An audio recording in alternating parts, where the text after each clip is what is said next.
तो आज का हमारा टॉपिक है इलेक्ट्रोकेमिस्ट्री। सबसे पहले अपन जैसे कि हर चैप्टर में हम लोग देखते हैं, पहले अपन लिखेंगे इंट्रोडक्शन कि what is the meaning of electrochemistry. तो लिखिए, मैं डिक्टेट कर रहा हूँ। जी sir. It is a branch of physical chemistry. It is a branch of physical chemistry. It is a branch of physical chemistry in which we deals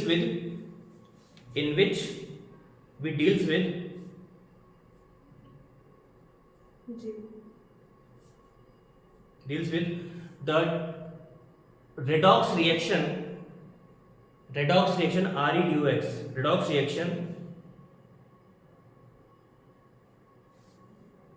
by the transfer of electrons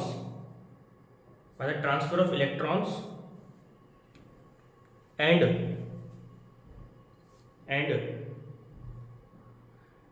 relationship of these electron with the concentration of solution.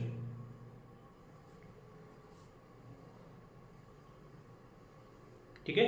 तो electrochemistry, अब ये जो definition है ये आप exam में coat कर सकते हो इजीली। ठीक है। इसके अलावा अगर आप सिंपल वे में समझना चाहो कि व्हाट इलेक्ट्रोकेमिस्ट्री इज, तो इलेक्ट्रो का मतलब है क्या होता है? इलेक्ट्रॉन्स।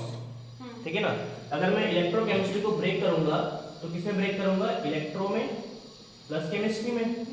और जब भी हम केमिस्ट्री की बात करते हैं इसका मतलब हम किसकी बात करते हैं? हम बात करते हैं केमिकल प्रोसेस की। किसकी बात करते हैं? केमिकल प्रोसेस की या फिर केमिकल रिएक्शन की। तो इसका मतलब क्या हुआ कि जब इलेक्ट्रॉन्स आपके, इलेक्ट्रॉन मतलब इलेक्ट्रॉन्स, जब इलेक्ट्रॉन किसी केमिकल रिएक्शन के अंदर क्या हो रहे हैं? फ्लो हो रहे हैं। या कोई केमिकल रिएक्शन अगर इलेक्ट्रॉन के फ्लो की वजह से अगर जनरेट हो रही है तो उसे हम क्या बोलते हैं? इलेक्ट्रोकेमिस्ट्री। ठीक है। और अगर इलेक्ट्रॉन फ्लो होंगे तो क्या होगा? उस प्रोसेस के अंदर इलेक्ट्रिसिटी भी जनरेट होगी। ठीक है। और अगर केमिकल रिएक्शन है तो ऑब्वियसली बात है, रिएक्शन के अंदर क्या होता है? रिएक्टेंट प्रोडक्ट और साथ में वाटर भी होगा, मतलब उसके अंदर कोई कंसंट्रेशन होगी किसी सब्सटेंस की। तो कंसंट्रेशन का फ्लो ऑफ इलेक्ट्रॉन से क्या रिलेशन है, ये केवल अपन इलेक्ट्रोकेमिस्ट्री में ही जान सकते हैं। ठीक है ना। बहुत ही सिंपल चीज है कि जब अपन इलेक्ट्रोकेमिस्ट्री की बात करते हैं तो electrochemistry establishes the relationship between flow of electron and the concentration of solution. ठीक है। तो यहाँ पे आप लिख सकते हो शॉर्ट में, यहाँ पे लिख लो रिलेशन टेल्स अबाउट, यहाँ पे लिखना tells about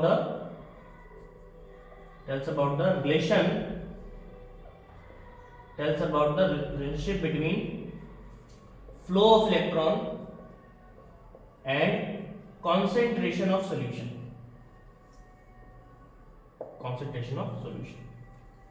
तो ये इसका परफेक्ट इंट्रोडक्शन हो जाएगा।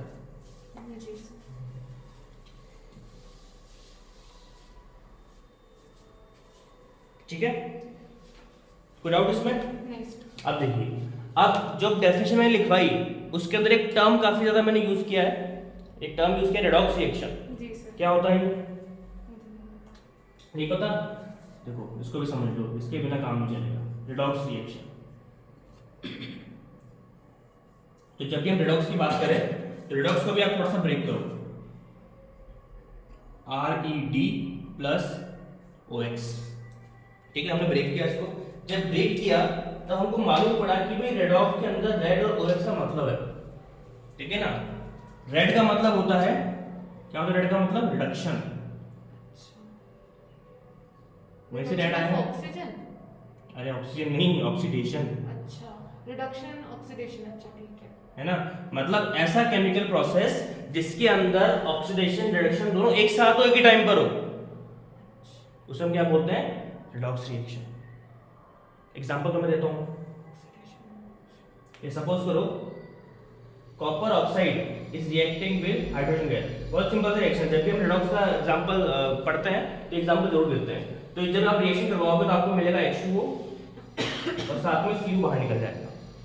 तो ध्यान से अगर आप देखें इसको तो Cu के पास पहले ऑक्सीजन था, वो कहां पे आ गया? इसका रिडक्शन हुआ और उसका ऑक्सीडेशन हो गया। हाँ, या कह सकते हो। हाइड्रोजन का यहाँ पे क्या हो रहा है? ऑक्सीडेशन। जी। और कॉपर ऑक्साइड का क्या हो रहा है यहाँ पे? रिडक्शन। तो एक ही रिएक्शन में दोनों प्रोसेस साथ में हो रही कि नहीं हो रही है, तो ऐसे प्रोसेस को हम लोग क्या बोलते हैं, रिडॉक्स रिएक्शन। और विदाउट रिडॉक्स रिएक्शन हम इलेक्ट्रोकेमिस्ट्री नहीं पढ़ सकते, ठीक है ना। मतलब redox reaction is not electrochemistry, but we can't understand the electrochemistry without the redox reaction, ये कॉन्सेप्ट होता है। बात समझ में आ रही है आपको? तो रिडॉक्स का मतलब होता है रिडक्शन ऑक्सीडेशन साथ में। अब मुझे बताओ रिडक्शन ऑक्सीडेशन में क्या फर्क है, क्या डिफरेंस है? ऑक्सीडेशन में ना ऑक्सीजन ऐड होती है मतलब, और रिडक्शन में ऑक्सीजन रिमूव हो जाती है। ठीक है, इसके अलावा कोई और एनीथिंग एल्स जो तुम मुझे बताना चाह रही हो? और तो मैं कुछ नहीं बताना चाहती। और कुछ नहीं बताना चाह रही हो, कोई बात नहीं, मैं बताता हूँ। ऑक्सीडेशन के अंदर नाम से स्पष्ट है कि ऑक्सीजन ऐड होगा, जी सर। ठीक है ना। और रिडक्शन के अंदर नाम से स्पष्ट है कि ऑक्सीजन रिमूव होगा, जी सर।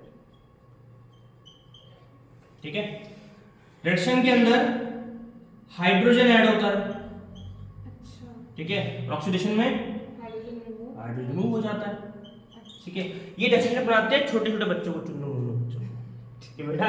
ऑक्सीडेशन में ऑक्सीजन ऐड होती है, हाइड्रोजन रिमूव होती है, उसमें इसका उल्टा होता है। बट अगर हम इलेक्ट्रोकेमिस्ट्री में इसको कनेक्ट कर रहे हैं, तो इलेक्ट्रोकेमिस्ट्री में ऑक्सीजन हाइड्रोजन ऐड नहीं होती, अच्छा। हम डील ही नहीं करते इससे, सारी थ्योरी बेकार। इसलिए सबसे इंपॉर्टेंट क्या है इसके अंदर, सबसे इंपॉर्टेंट वो ये है कि ऑक्सीडेशन के अंदर इलेक्ट्रॉन्स रिमूव होते हैं। सारा खेल इलेक्ट्रॉन का ही तो है, हाँ। है ना। तो इलेक्ट्रॉन इसमें रिमूव होता है, इलेक्ट्रॉन रिमूव्स, और इसमें क्या होता है, एडिशनल इलेक्ट्रॉन एड्स। तो ऑक्सीडेशन में हमेशा इलेक्ट्रॉन रिमूव होता है और रिडक्शन में इलेक्ट्रॉन हमेशा ऐड होते हैं। यही कॉन्सेप्ट लेके हम लोग इस पूरे चैप्टर को खत्म कर देंगे, ठीक है। अब इनका क्या रिलेशन होगा कॉन्सेंट्रेशन से, जो कि हमने पढ़ा था सॉल्यूशन में मोलैरिटी, वो यहाँ पे देखना कितनी काम आएगी, मोलैरिटी वगैरह। तो कॉन्सेंट्रेशन इक्वल टू क्या होता है, मोलैरिटी होता है, ठीक है। तो ये चीज, ये डिफरेंस आपको मालूम होना चाहिए, ठीक है ना।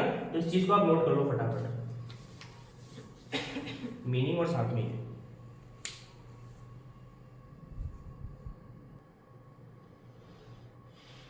इसको मिटाते हैं। यहाँ तो कोई डाउट नहीं है ना? नहीं सर। ठीक है। अब हमने क्या पढ़ा कि इलेक्ट्रोकेमिस्ट्री के अंदर हम किसकी बात करते हैं, हम बात करते हैं कि कोई हमारे पास सॉल्यूशन है, उस सॉल्यूशन में उसकी कंसंट्रेशन और इलेक्ट्रॉन के फ्लो पर क्या रिलेशन होता है, ठीक है। तो अगर इलेक्ट्रॉन के फ्लो की बात कर रहे हैं या फिर इलेक्ट्रॉन के एक्सचेंज की बात कर रहे हैं, तो जब भी हम इलेक्ट्रॉन के एक्सचेंज की बात करते हैं, जब भी हम एक्सचेंज ऑफ इलेक्ट्रॉन की बात करते हैं, तो इलेक्ट्रॉन एक्सचेंज करने के लिए हमारे पास दो इंस्ट्रूमेंट्स हैं, दो इंस्ट्रूमेंट कह लो या डिवाइस कह लो, दो तरह के डिवाइस इंस्ट्रूमेंट है जो इलेक्ट्रॉन का एक्सचेंज हमको एक्सप्लेन कर सकते हैं या फिर जहां पे होता है। और दो इंस्ट्रूमेंट कौन कौन से हैं? सबसे पहला है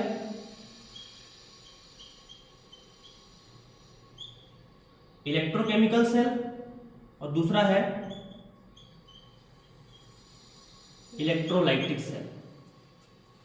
तो इलेक्ट्रोकेमिकल सेल और इलेक्ट्रोलाइटिक सेल, ये दो ऐसे इंस्ट्रूमेंट हैं जो हमको अच्छे से एक्सप्लेन करते हैं कि what exchange of electron is and how it's done. बात समझ में आ रही है? तो ये बनाओ, एक्सचेंज ऑफ इलेक्ट्रॉन दो तरह के इंस्ट्रूमेंट में होता है, और उसमें पहला अपन पढ़ेंगे electrochemical cell.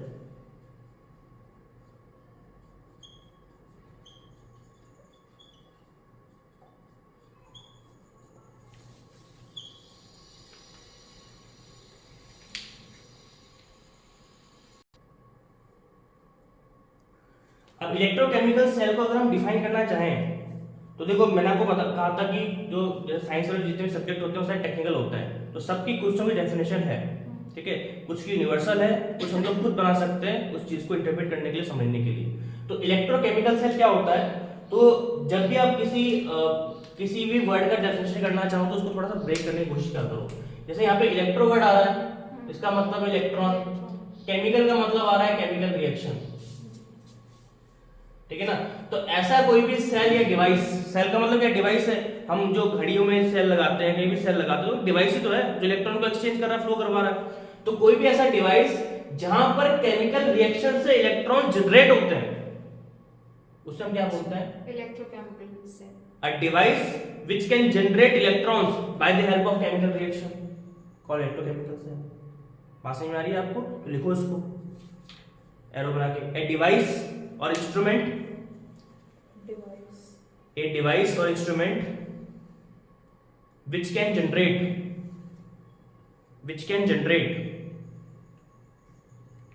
electrons, which can generate electrons by the help of chemical reactions, by the help of chemical reactions.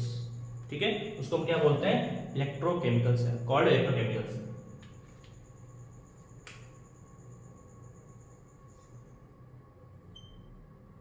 अब को समझने के लिए हमारे पास जो एग्जांपल है, इसका हम लोग डायग्राम भी बनाएंगे. ठीक है, सबसे पहला एग्जांपल है इसके अंदर आपका गैल्वेनिक सेल. ठीक है, साइंटिस्ट है गैल्वेनो, उन्होंने दिया था गैल्वेनिक सेल. ठीक है, इसको हम लोग कई बार डैनियल सेल भी बोलते हैं. डैनियल सेल, हाँ, इसी का नाम है डैनियल सेल, एक साइंटिस्ट है डैनियल. और इसके अलावा कई बार इसको वोल्टिक सेल भी बोलते हैं, साइंटिस्ट था वोल्टा. तो तीनों ही का मतलब यही है. ठीक है ना, जो इसके दूसरे जो नाम है वो है गैल्वेनिक सेल, डैनियल सेल या फिर वोल्टिक सेल. साइंटिस्ट थे गैल्वेनो, डैनियल एंड वोल्टा. ठीक है, तो लिख लो एग्जांपल कि तीनों का, इसका नाम तीनों ही है. फिर अपन इसका डायग्राम ड्रॉ करते हैं.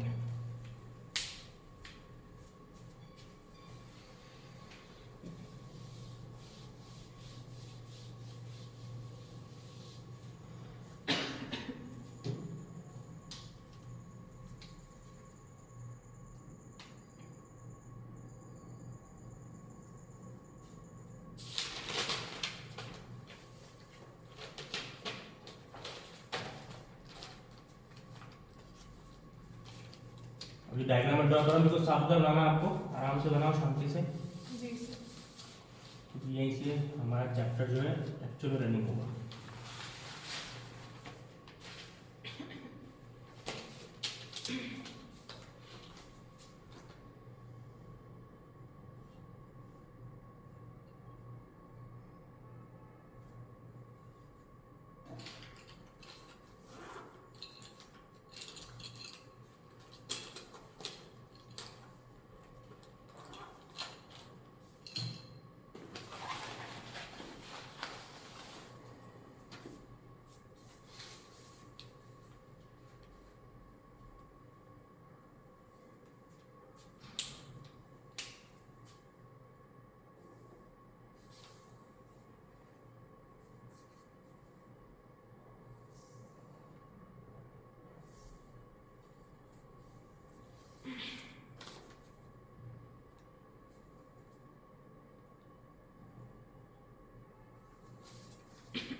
लेबलिंग भी अच्छे से करना है इसकी.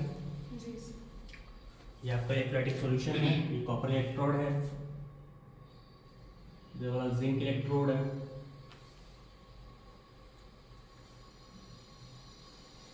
ये आपकी की है, ये आपका गैल्वेनोमीटर है. ये शायद पहले भी पढ़ा है. पहले पढ़ा ही है. जी सर, लेकिन बस याद नहीं.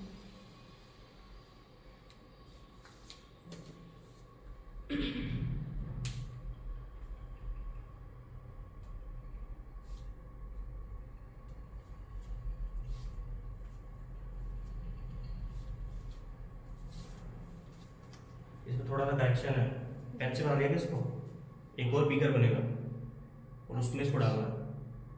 अच्छा। हाँ तो काट दो उसको, 2 बीकर बनेंगे, इसको मिटा दूंगा।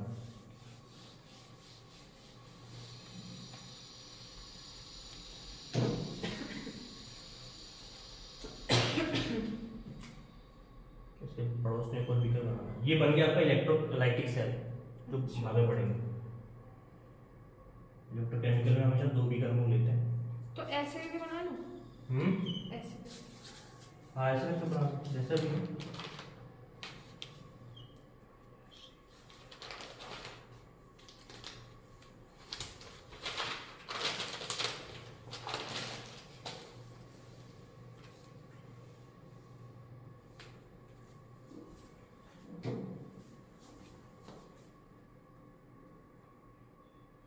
तो मतलब ये इतना ही है क्या? ये डायग्राम? हाँ वो थोड़ी बनाना है, ठीक है। ये बनाना है, हाँ। एक साथ ही। ओके।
चलिए अब देखिए, ये डायग्राम बन गया। जी sir. This is actually galvanic cell, जिसको आप टेंगल सेल भी बोल सकते हो, वोल्टेज सेल भी बोल सकते हो। And here actually electrochemical reaction is happening. ठीक है, इसमें 2 बीकर में लिए, बीकर 1 बीकर 2, एक बीकर में एक ही इलेक्ट्रोड होना चाहिए। अच्छा। ठीक है, लेफ्ट जो आपका बीकर है वो हमेशा रिप्रेजेंट करता है एनोड को, और एनोड हमेशा जिंक होगा। ठीक है ना, जो गैल्वेन ने बताया था। और कैथोड हमेशा कॉपर होगा। ठीक है, जो भी आप इलेक्ट्रोड ले रहे हो वो इलेक्ट्रोड अपने सॉल्यूशन में डिप होना चाहिए। जिंक जो है वो जिंक सल्फेट में डिप्ड है, और कॉपर जो है वो कॉपर सल्फेट में डिप्ड है। ठीक है ना, दोनों का सर्किट कंप्लीट करने के लिए आपने इन दोनों को इलेक्ट्रिक वायर से जोड़ दिया, आपने एक स्विच लगा दिया। ठीक है, और यहाँ पे एक आपने गैल्वेनोमीटर लगा दिया जो बताएगा, फ्लक्चुएशन शो करेगा अगर इलेक्ट्रॉन पास होता है तो। ठीक है ना, तो ये कंडक्टिव वायर है। ठीक है, इलेक्ट्रॉन हमेशा लेफ्ट टू राइट मूव करते हैं, यानी कि एनोड टू कैथोड। राइट, अब दोनों तरफ इलेक्ट्रिकल चार्ज बैलेंस रहे। भाई अगर ये इलेक्ट्रॉन रिमूव कर रहा है, ठीक है, तो सारा इलेक्ट्रॉन किसके पास आएगा? इसके पास। तो यहाँ पर नेगेटिव बढ़ा कि नहीं बढ़ा? उधर क्या बढ़ जाएगा? पॉजिटिव। पॉजिटिव बढ़ जाएगा। तो दोनों सॉल्यूशन में चार्ज बैलेंस नहीं हुआ ना, तो इस चार्ज को बैलेंस करने के लिए हम लगाते हैं यहाँ पे सॉल्ट ब्रिज। ठीक है, तो जिस तरह से दो नदियों के बीच में ब्रिज काम करता है पब्लिक के मूवमेंट के लिए, ठीक है ना, उस तरह से ये ब्रिज क्या करता है, अगर इधर पॉजिटिव बढ़ा तो सारा इलेक्ट्रॉन जो भी इसके पास है नेगेटिव वाला उधर डाल देगा और जीरो कर देगा इसको। इधर अगर नेगेटिव बढ़ा तो इसके पास जो पॉजिटिव है, ये कैसे बनता बताऊंगा मैं आपको, तो सारा पॉजिटिव डाल देगा और इसको जीरो कर देगा। मतलब एक सॉल्यूशन का इलेक्ट्रिकली न्यूट्रल होना बहुत जरूरी है ड्यूरिंग एनी केमिकल रिएक्शन। वो काम कौन करता है? सॉल्ट ब्रिज करता है। बात समझ में आ गई? तो जब भी हम लोग गैल्वेनिक सेल पढ़े तो हमको 3 से 4 बातें अच्छे से मालूम होनी चाहिए, और वो बातें कौन कौन सी वो लिखो यहाँ पे। सबसे पहली चीज तो क्या लिखनी है आपको कि each electrode must be dipped in its own electrolytic solution. Electrolytic solution. पहली बात तो ये। दूसरी बात, zinc is acting as anode and liberates electrons। तीसरा, copper is accepting electrons from anode and behaves as cathode,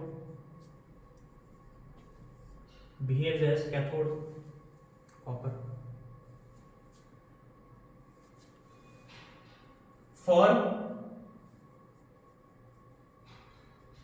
electrical neutrality,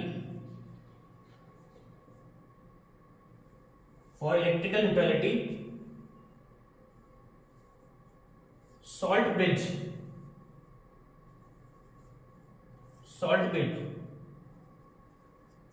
must be present there,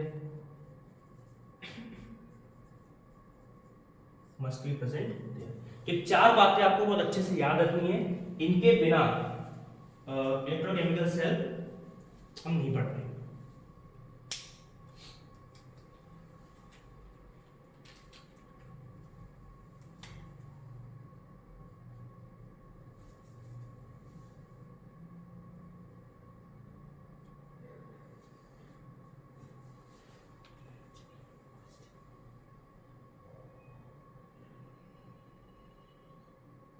ठीक है, तो जो जो मैंने बोला वो मैंने ब्रीफ में यहाँ पे आपको लिख दिया। ठीक है, सबसे इंपॉर्टेंट चीज यहाँ पे मैंने एक टर्म डिस्कस किया है, इलेक्ट्रोलाइटिक सॉल्यूशन।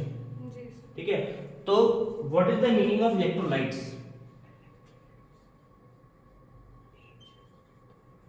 क्या मतलब होता है इलेक्ट्रोलाइट्स का? ठीक है, इलेक्ट्रोलाइट्स का मतलब सिंपल सा होता है, इसको हम कहते हैं सॉल्ट्स। ठीक है, जैसे NaCl है ना, जो नमक जो हम डेली यूज करते हैं, वो इलेक्ट्रोलाइट ही है। अच्छा। और उसको इलेक्ट्रोलाइट में क्यों बोल रहा हूँ? क्योंकि किसी भी इलेक्ट्रोलाइट को अगर आप पानी में डालोगे तो पॉजिटिव और नेगेटिव आयंस में ब्रेक हो जाएगा, तो उसको हम क्या बोलते हैं? इलेक्ट्रोलाइट। यानी कि इसको हम क्या बोलेंगे? Any salt which can dissociate into H2O, called electrolyte।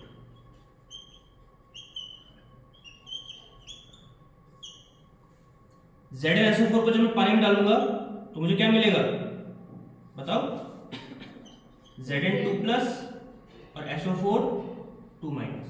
तो क्या ये सॉल्ट पॉजिटिव नेगेटिव टूट गया? इसलिए इलेक्ट्रोलाइट है। अच्छा। कॉपर को जब मैं इसको जब पानी में डालूंगा तो क्या बनाएगा? Cu2 प्लस और साथ में SO4 2 माइनस, तो पॉजिटिव नेगेटिव टूट गया। तो कोई भी सॉल्ट अगर पॉजिटिव नेगेटिव में टूट रहा है ना, अपने आप को तोड़ रहा है पॉजिटिव नेगेटिव में, इनटू H2O कॉल्ड इलेक्ट्रोलाइट।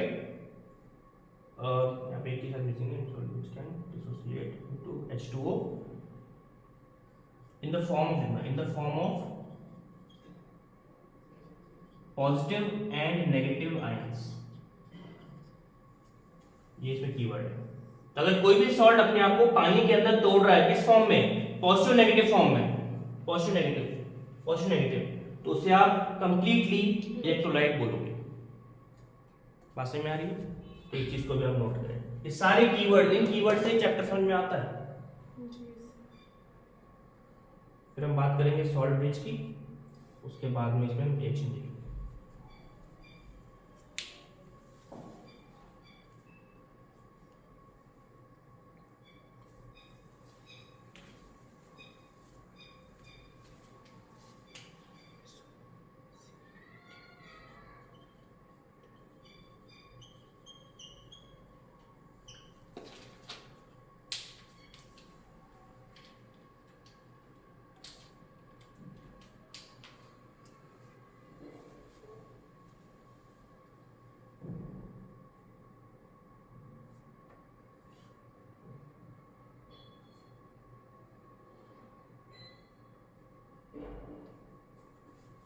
ठीक है, चलिए नेक्स्ट कीवर्ड क्या है, सॉल्ट ब्रिज।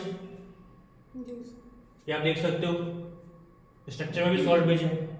हालांकि मैंने आपको बताया इसका काम क्या है, दोनों सॉल्यूशन के बीच में इलेक्ट्रिकल न्यूट्रलिटी मेंटेन करके रखना। बट ये होता क्या चीज है ना। तो पहली चीज इसमें क्या लिखते हैं हम लोग कि ये एक यू शेप की नली है, यू शेप की ये ट्यूब है, जी सर। यू शेप की दिख रही है ना। लेकिन इसका कंस्ट्रक्शन कैसे होता है, कैसे बनता है ये, that is again very important. ठीक है, तो सॉल्ट का काम है इलेक्ट्रिकल न्यूट्रलिटी मेंटेन करके रखना, ठीक है, जो कि एक यू शेप की ट्यूब होती है। बट इसमें ऐसा होता क्या है जिसकी वजह से ये इलेक्ट्रिकल न्यूट्रलिटी मेंटेन कर पा रहा है, ठीक है ना। तो जब आप इसका कंस्ट्रक्शन देखोगे, जब इसका फॉर्मेशन देखोगे, मैन्युफैक्चरिंग देखोगे, तो इसके अंदर हमको कुछ कंपोनेंट्स यूज करने पड़ते हैं, कुछ कंपोनेंट्स हमको यूज करने पड़ते हैं। वो कंपोनेंट्स कौन कौन से हैं? सबसे इंपॉर्टेंट कंपोनेंट्स इसके अंदर दो तरह के कंपोनेंट्स होते हैं। सबसे पहला होता है इसके अंदर आपका अगार, अगार अगार अच्छा। दो बार लिखते बट बाकी एक ही है, ठीक है। और दूसरा होता है सॉल्ट। जेली से रिलेटेड कुछ होता है ना ऐसे? कौन सी जेली, जस्ट जेली? नहीं तो मतलब अगर ये यूज भी करते हैं जेली फॉर्मेशन के लिए। ये होता क्या बताओ, तुम तो बायो की वो तो पता होना चाहिए, बायो की हो ना तुम? मैंने बायो पढ़ी नहीं अभी तक। अरे तो 11वीं में तो पढ़ी थी, 9 10 में आती है अगार अगार। तो बताओ क्या होता है ये, व्हाट डू यू मीन अगार अगार? पता नहीं सर। बारिश होती है जी सर। कहाँ पे, जयपुर में तो नहीं होती थी। कहीं भी जब बारिश होती है तो बारिश के पहले कुछ दिन और बारिश के बाद कुछ दिन हरियाली छा जाती है, ग्रीनरी। और उस ग्रीनरी के अंदर एक चीज और होता है, इसको हम कहते हैं काई जमना। हाँ। काई जमती है, दीवार पे जम जाती है। कई इंसान अगर कोई मान लो कुर्सी में बैठा उस पर जम जाती है ना। मान लो स्टूडेंट कहीं होते पढ़ते रहते बैठे बैठे, उन पे काई जम गई, ठीक है, बैठे बैठे। तो काई मतलब ग्रीन। हाँ। एक्चुअली वो होता क्या है, वो काई वो एल्गी है, एल्गी है वो, ठीक है। उस एल्गी को आप मिक्सर ग्राइंडर में पीस लो। सच बता रहा हूँ मैं, मेरा किया हुआ ऐसे बता रहा हूँ। काई होती है ना, जहाँ भी आपको काई दिख रही है उसको खुरच के निकाल लो। जैसे कई बार तो पानी में जम जाती है, तो ठहरा हुआ जो पानी होता है उसमें ग्रीन दिया जाती है ऊपर, वो काई तो है, वो एल्गी एक्चुअल में। उसको हम कहते हैं BGA, ब्लू ग्रीन एल्गी, है ना। ब्लू कलर का होता है, ग्रीन कलर का होता है वो, तो ब्लू ग्रीन एल्गी होता है वो। उसको आप निकाल लो, एक्सट्रैक्ट कर लो। सामान नहीं कि लोग देख रहे तो उनको फेंक के मारूंगा काई। वो काई निकालो, मिक्सर ग्राइंडर में लो, थोड़ा सा पानी डालो, उसको थोड़ा ग्राइंड करो, उसको पीसो। जब ग्राइंड करोगे तो उसमें से आपको एक ट्रांसपेरेंट लिक्विड मिलेगा। छान लो उसको, छानोगे तो जो भी है उसका कचरा वगैरह है, वेस्ट, वो बाहर निकाल के जाएगा। और नीचे क्या मिलेगा आपको, ट्रांसपेरेंट लिक्विड, ठीक है। उस ट्रांसपेरेंट लिक्विड को जो आप मोल्ड्स में डाल के थोड़ी देर के लिए रख दोगे तो जम जाता है, सड़ हो जाता है वो, उसको हम कहते हैं अगार। जेली के फॉर्म में आ जाता है क्या फिर वो? ऐसा सॉलिड, सेमी सॉलिड हो जाता है वो, जिसके अंदर लिक्विड भी है सॉलिड भी है, सेमी सॉलिड बोलते हैं उसको हम लोग, तो उसको हम कहते हैं अगार। तो जब आप उसको मोल्ड्स में डाल रहे हो ना, तो 3 से 4 तरह के सॉल्ट्स है, उसको एक साथ मिक्स करके फिर मोल्ड्स में डालो, फिर जमाओ उसको यू शेप की ट्यूब के अंदर। ये यू शेप की ट्यूब, इसमें पूरा भर देते हैं इसको, अच्छा उससे हम ये कितने करते सॉल्ट हैं मिक्स, इसमें। हाँ, ठीक है। और कौन कौन से सॉल्ट्स आप डाल सकते हो इसके अंदर, 3-4 तरह के सॉल्ट है।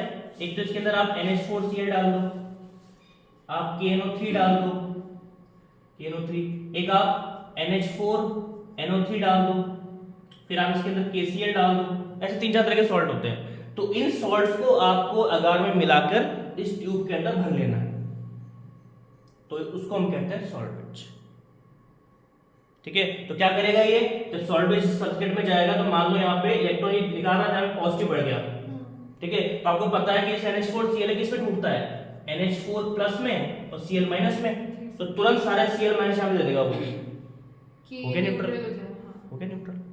तो ये काम होता है सॉल्ट ब्रिज का, ठीक है। तो इस अगार अगार को ध्यान रखना, एक तरह का एल्गी होता है, एल्गी से निकलता है ये। और केमिस्ट्री पढ़े, बायो ग्रुप उसके अंदर है, तो सारे टॉपिक इससे रिलेटेड होते हैं, समझ रहे हो। तो ये पूरा एक नोट कर लो।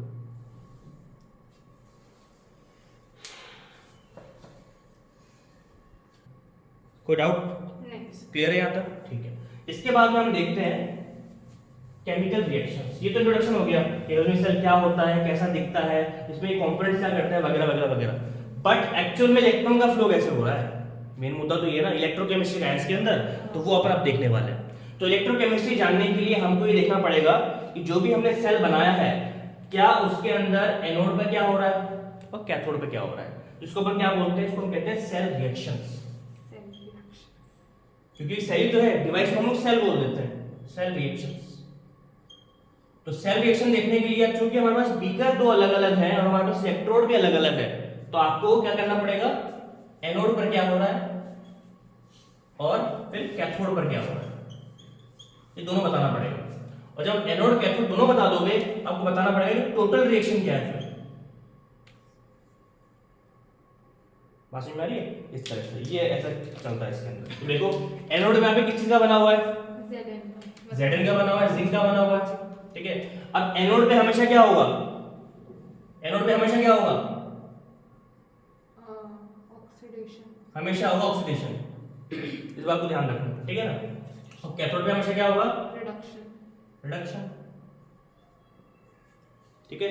तो एनोड पे अगर ऑक्सीडेशन हो रहा है तो ऑक्सीडेशन का मतलब क्या होता है, रिमूव ऑफ इलेक्ट्रॉन्स, ठीक है। तो Zn will also remove electrons, और Zn के आउटर मोस्ट शेल में 2 इलेक्ट्रॉन होते हैं, अच्छा, ठीक है ना, इसलिए वो 2 इलेक्ट्रॉन रिमूव कर पाता है। तो 2 इलेक्ट्रॉन रिमूव कर दिए, और जैसे ही कोई इलेक्ट्रॉन रिमूव करता है तो उसके ऊपर क्या चार्ज आता है, पॉजिटिव, पॉजिटिव। इससे 2 इलेक्ट्रॉन रिमूव किए तो कितने पॉजिटिव आएंगे, 2 पॉजिटिव, 2 पॉजिटिव आएंगे, ऑब्वियस सी बात है ना। कैथोड पे रिडक्शन हो रहा है, ठीक है। कैथोड यहाँ पे कौन है, कॉपर है, ठीक है। इस सॉल्यूशन के अंदर क्या Cu2+ नहीं है, CO2+, हाँ इस सॉल्यूशन में जी, भाई कॉपर इलेक्ट्रॉन अपने सॉल्यूशन में डूबा हुआ है कॉपर सल्फेट में, और कॉपर सल्फेट में पानी डाला हमने, अब ये सॉल्ट है, पानी डालेंगे तो क्या बनाएगा, पॉजिटिव नेगेटिव, Cu2+ है ना। तो ये Cu2+ को क्या चाहिए, CO2+ को मतलब इलेक्ट्रॉन चाहिए, और वो कहां से आ रहे हैं, यहाँ से एनोड से, जिंक से आ रहे हैं। तो Cu2+ क्या करेगा, 2 इलेक्ट्रॉन गेन कर लेगा, क्योंकि उसके ऊपर 2 चार्ज है Cu+, और जैसे ही गेन करेगा किस में कन्वर्ट होगा, Cu के अंदर, ठीक है। मतलब एक आयंस में कन्वर्ट हो रहा है और एक सॉलिड में कन्वर्ट हो रहा है।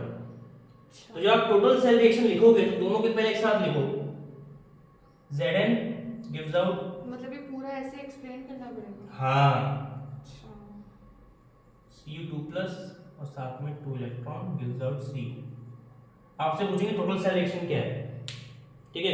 जब आप टोटल सेल रिएक्शन लिखोगे तो पहली बात तो दोनों इलेक्ट्रॉन आपस में कट जाएंगे, क्योंकि दोनों अपोजिट साइड में, अच्छा, ये इलेक्ट्रॉन एरो के लेफ्ट हैंड साइड में और ये इलेक्ट्रॉन एरो के राइट हैंड साइड में, तो अपोजिट वाले सेम जो चीजें होती हैं इलेक्ट्रॉन्स वगैरह कुछ कट जाते हैं। अगर मान लो यहाँ पे H2O भी होता है तो H2O कट जाता है ना। तो जो ये बचा उसको लिखो, Zn plus Cu2+ gives out Zn2+ plus Cu, ये आपकी टोटल सेल रिएक्शन है। तो एनोड पे ये हो रहा है, कैथोड पे ये हो रहा है, टोटल सेल रिएक्शन ये हो रही है। बात समझ में आ रही है, ठीक है। और ये हमने क्यों लिखा, ये बताने के लिए कि जितने इलेक्ट्रॉन इसने यहाँ से रिमूव किए उतने इसने गेन कर लिए, तो पूरा का पूरा जो चार्ज है ना पूरे सॉल्यूशन का रिएक्शन का वो 0 है, क्योंकि 2 इसने दिए और 2 इसने ले लिए। अगर मान लो 2 देता, ये 1 ही लेता तो 1 इलेक्ट्रॉन बचता ना, पूरा डिवाइस कैसा रहता, नेगेटिव चार्ज रहता। बट यहाँ पे स्टिल पूरा डिवाइस कैसा है, 0 है, न्यूट्रल हो गया, पूरा न्यूट्रल हो गया। और न्यूट्रल के अंदर कोई डिवाइस अगर काम कर रहा है तो परफेक्ट डिवाइस होता है। अच्छा, बात समझ में आ रही है, ठीक है। तो इसको पहले नोट करो।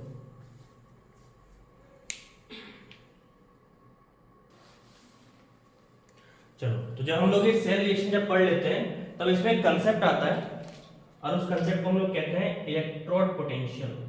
इलेक्ट्रॉन पोटेंशियल, इलेक्ट्रोड पोटेंशियल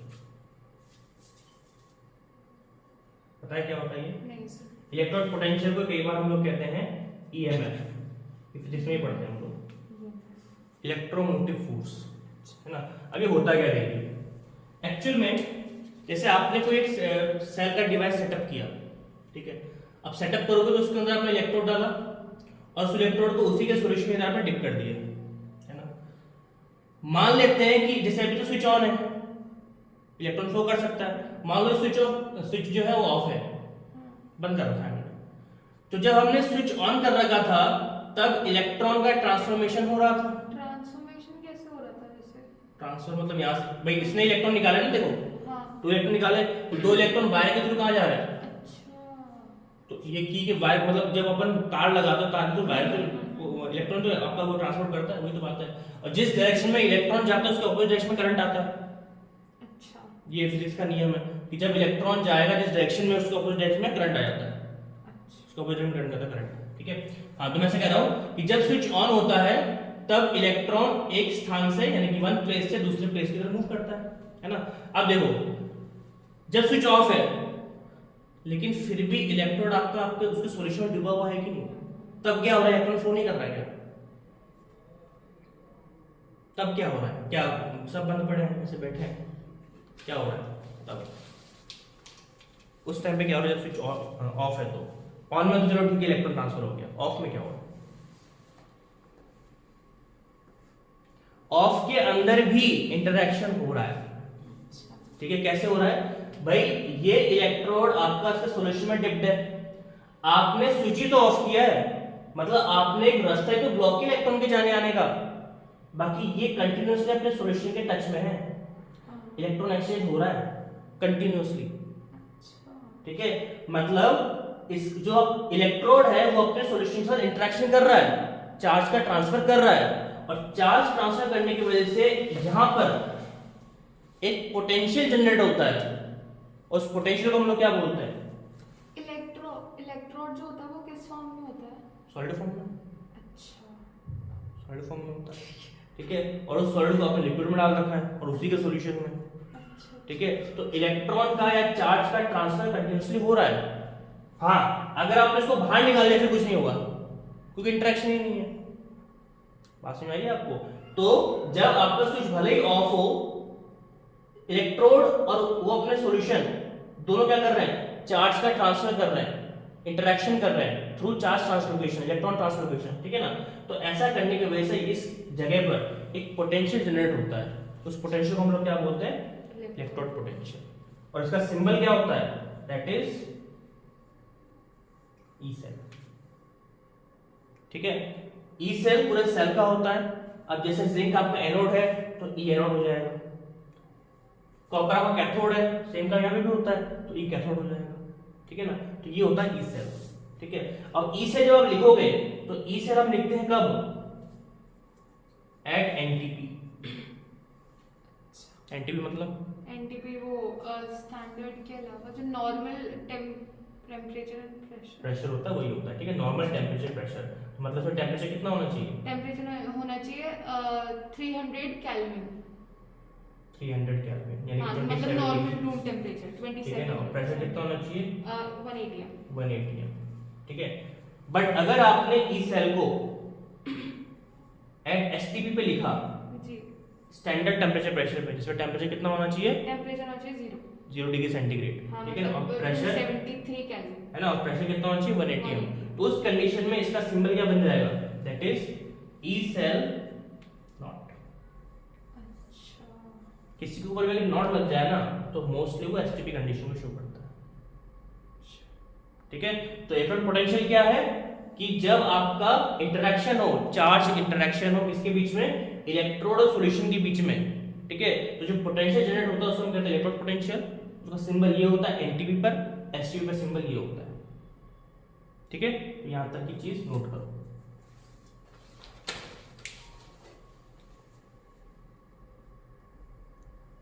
हाँ, तो हमने जो यहाँ पे ई सेल पढ़ा और ई नॉट सेल पढ़ा। ठीक है, ई सेल हम बोलते हैं एनटीपी पर और ई नॉट सेल बोलते हैं हम लोग एसटीपी पर। एनटीपी पर अगर ई सेल है तो उसको हम बोलेंगे इलेक्ट्रोड पोटेंशियल, लेकिन अगर एसटीपी पर आपका ई नॉट सेल है तो उसको इलेक्ट्रोड पोटेंशियल नहीं बोलेंगे, standard electrode potential. Not stands for standard. STP मतलब क्या होता है? Standard temperature pressure. तो स्टैंडर्ड वर्ड आपको जोड़ना है इसमें, तो यहाँ पे लिखो standard electrode potential, SEP, standard electrode potential, E nought cell का नाम है।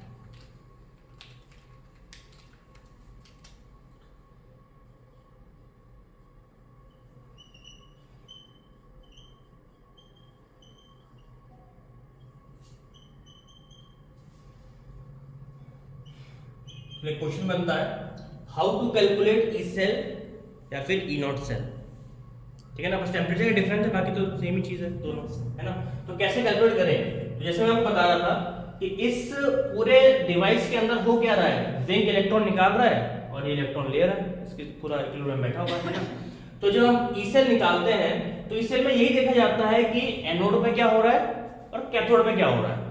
ठीक है, जब हम लोग इलेक्ट्रॉन पोटेंशियल निकालते हैं तो इसका कुछ तो कुछ पोटेंशियल तो आएगा ना, वो कौन बताएगा? कैल्विनोमीटर बताएगा। ठीक है, ये कुछ और डिवाइस बताएंगे। तो जिंक में कुछ प्रोसेस हो रही है और कॉपर वाले इसमें कुछ प्रोसेस हो रही है, तो इन प्रोसेस की कुछ तो वैल्यूज आएगी। ठीक है, तो उन वैल्यूज के बीच का जो डिफरेंस होगा ना उसे अपन क्या बोलेंगे? ई सेल बोलेंगे। ठीक है, और ये वैल्यूज एक्चुअल में क्वेश्चन पेपर में गिवन होता है, तो आपको डिफरेंस निकालना होता है बस। और डिफरेंस निकालने का तरीका क्या है? तो जब हम डिफरेंस निकालते हैं तो फॉर्मूला अपन जनरली उसमें काम में लेते हैं, दैट इज, और एसटीपी पे मोस्टली होता है, तो E not cell is equal to, और देखो एनोड और कैथोड मिला के सेल बना है। अगर आप किसी एक का करने बैठोगे तो नहीं है, फिर वो कंप्लीट सेल नहीं है। ई सेल जब मैंने बोल दिया ना तो उसके अंदर कैथोड एनोड दोनों इंक्लूडेड है, इस बात को विशेष ध्यान रखना। ठीक है, तो E not cell will be equal to E nought cathode minus E nought anode. मतलब आपको कैथोड में से एनोड को माइनस करना है, चाहे वैल्यू प्लस में आए या माइनस में, डजंट मैटर, तरीका यही है। ठीक है, तो ये फॉर्मूले से आप क्या करोगे? मतलब ज्यादातर ये स्टैंडर्ड उसमें ही आता है। हाँ, मोस्टली जो आप क्वेश्चन में सॉल्व करना है वो एसटीपी पे ही करना है, ये चीज है। ठीक है, और अगर एंटी मतलब इसमें ये होता है कि जैसे कि आपने बताया था उसमें कुछ गिवन ना हो तो एनटीपी लेना है। हाँ, कुछ गिवन नहीं हो तो एनटीपी लेना है। ठीक। ठीक है, बाकी अगर आपको एसटीपी पे करना है तो ई नॉट सेल। अब कैथोड कौन सी डायरेक्शन में, राइट या लेफ्ट? कैथोड है लेफ्ट में। कैथोड लेफ्ट में, राइट में सर। राइट में है ना, तो उसको कई बार लिखते हैं ई राइट जी माइनस ई नॉट लेफ्ट। कई बुक्स में ये फॉर्मूला लिखा हुआ है। ठीक है, कई बुक्स में और शॉर्ट कर दिया गया है, that is E not cell is equals to C और ए। हाँ, सी और ए, सी माइनस ए। ठीक है, तो जो भी अच्छा लगे वो याद करो, बट तरीका ये रहेगा, आपको कैथोड में से एनोड को माइनस करना पड़ेगा, नोट करो इसको।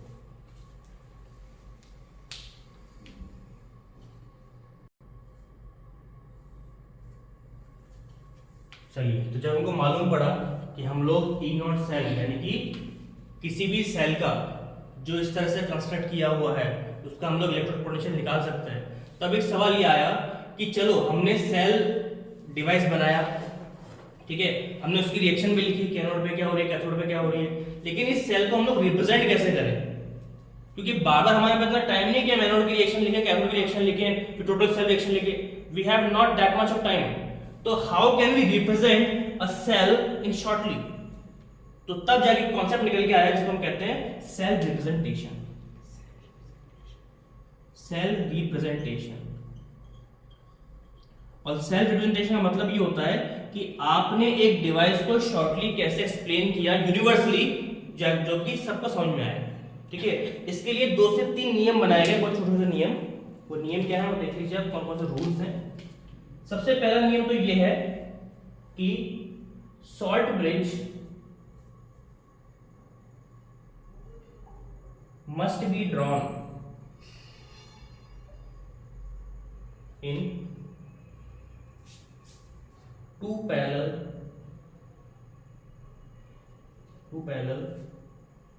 drawn with, not in, with 2 parallel lines।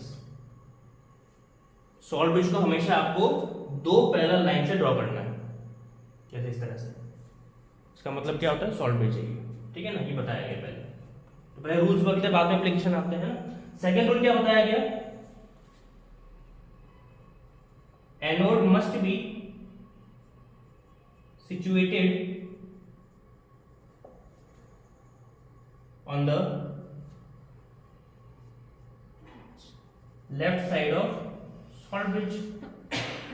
ये हमको दिख रहा है डायग्राम में कि एनोड कहां पर है? लेफ्ट हैंड साइड में। तो ऑब्वियस सी बात है, जब आप रिप्रेजेंट करोगे तो भी लेफ्ट में करोगे, सिंपल सी बात है। तीसरा, cathode must be situated on the right side। ठीक है, और चौथा सबसे इंपॉर्टेंट रूल बनाया गया वो क्या है? डोंट एक्सप्रेस इलेक्ट्रॉन्स या फिर इलेक्ट्रॉन एक्सचेंज। मतलब रिप्रेजेंट फॉर्मूला के अंदर इलेक्ट्रॉन शो नहीं करना है। अच्छा। जो अपन कर रहे थे इसमें कि जिंक ने 2 इलेक्ट्रॉन निकाले, कॉपर ने 2 इलेक्ट्रॉन लिए, फिर 2 इलेक्ट्रॉन से इलेक्ट्रॉन कट गया, ये बेवकूफी नहीं करनी है, ठीक है, जब आप फॉर्मूला बना रहे हो तो। और इन चारों को यूज करते हुए आपको एक किसी भी सेल को रिप्रेजेंट करना है। अब मैं आपको इन चारों का यूज करके दिखाता हूँ, ठीक है, एग्जांपल लेके, तो देखो ध्यान से। जैसे अभी हमने इसको एक बार रब करते हैं, अभी हमने रिएक्शन लिखी थी इन दोनों की, जो हमने सेल अभी ड्रॉ किया है इसकी, और क्या रिएक्शन थी वो? रिएक्शन थी Zn plus Cu2 plus gives out Zn2 plus Cu। ये रिएक्शन थी, ठीक है। अब मुझे इस रिएक्शन को भी ध्यान में रखना है, ठीक है, इस सेल को भी ध्यान में रखना है, और इन दोनों की हेल्प से मुझे सेल को रिप्रेजेंट करना है बहुत ही शॉर्टली, ठीक है। तो मैं क्या करूंगा, पहले बनाऊंगा तो पैरेलल लाइन, ठीक है, जो कि किसको बता रहा है? उसको सॉल्ट ब्रिज को। लेफ्ट में क्या है? एनोड। जिंक का है, जिंक किसमें कन्वर्ट हो रहा है? Zn2 प्लस में। हाँ। तो zinc is converting into Zn2 plus, ठीक है। और कॉपर किसमें कन्वर्ट हो रहा है? उसमें Cu2 plus is converting into Cu। Cu। Zinc कैसा होता है? सॉलिड। जी सर। और आयंस हमेशा कैसे होता है? एक्वस, पानी में डिसॉल्व होंगे। सॉलिड आयन कभी देखा नहीं मैंने आज तक जिंदगी में, ठीक है। ये भी एक्वस और ये भी सॉलिड। ये हो गया सेल रिप्रेजेंटेशन, खत्म। मतलब इतना ही करना होता है, और क्या चाहिए लाइफ में, ठीक है। नोट कर लो उसका।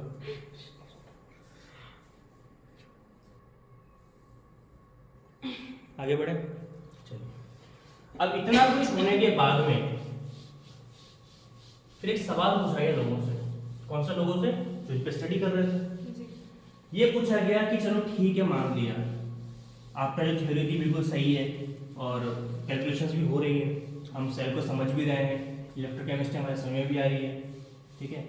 लेकिन एक बात बताइए, अगर मान लीजिए कि ऐसा हुआ, अभी तक क्या हो रहा है? अभी तक ये हो रहा है कि अगर आपको इलेक्ट्रोड पोटेंशियल चाहिए किसी भी सेल का, तो आपके पास कैथोड एनोड दोनों होनी चाहिए।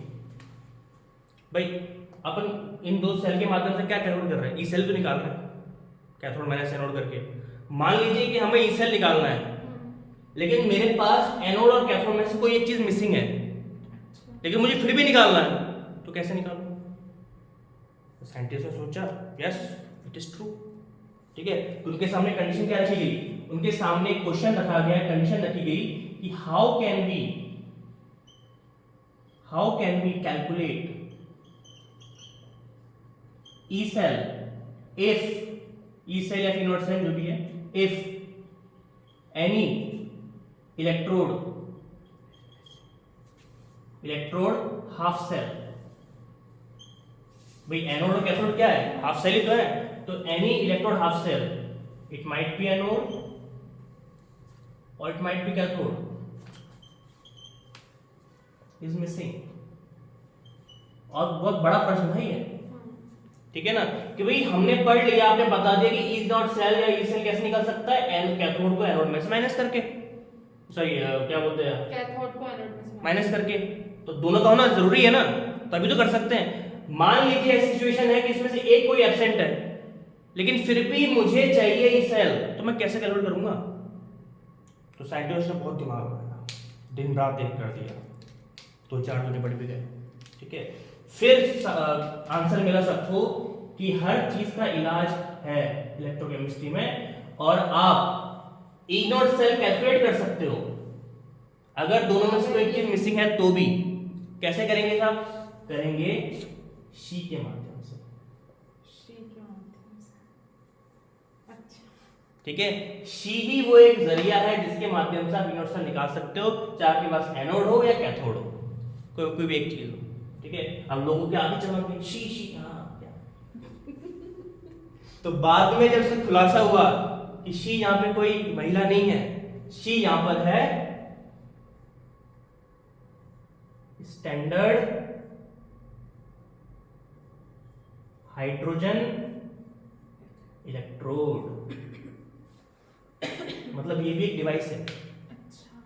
तो साइंटिस्ट ने क्या किया कि जहां पर एनोड और कैथोड दोनों में से कोई एक चीज एब्सेंट होता है, तो हमने एक ऐसा डिवाइस क्रिएट किया जिसके माध्यम से दोनों में से कोई एक चीज एब्सेंट भी हो तो भी हम लोग ई नॉट सेल निकाल सकते हैं, और उस डिवाइस का नाम क्या है, स्टैंडर्ड हाइड्रोजन इलेक्ट्रोड।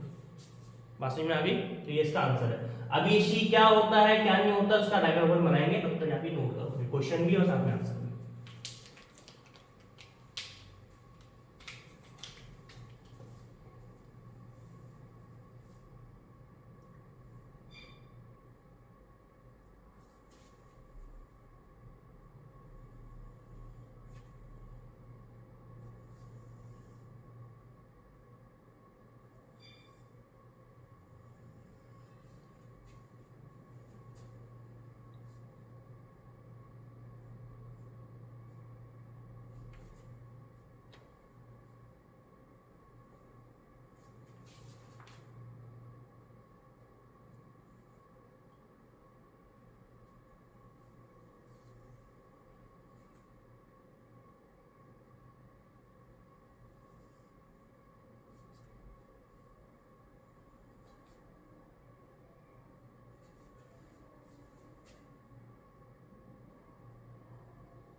डायग्राम मेरे साथ ही बनाना। जी सर। मैं वेट करता रहता हूँ कब डायग्राम बनेगा, कब मैं आगे बढ़ूंगा, इसलिए बना दो।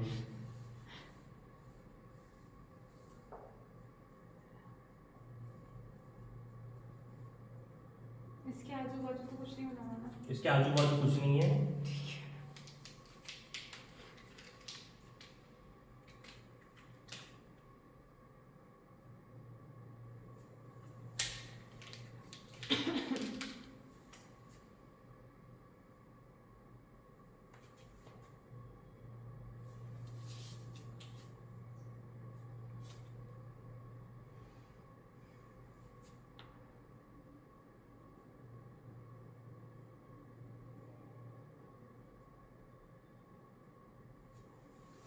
ठीक है, इस तरह से जो मैं डिटेलिंग से ध्यान रखूँ। जी सर।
हाँ जी, तो ये है भैया शी।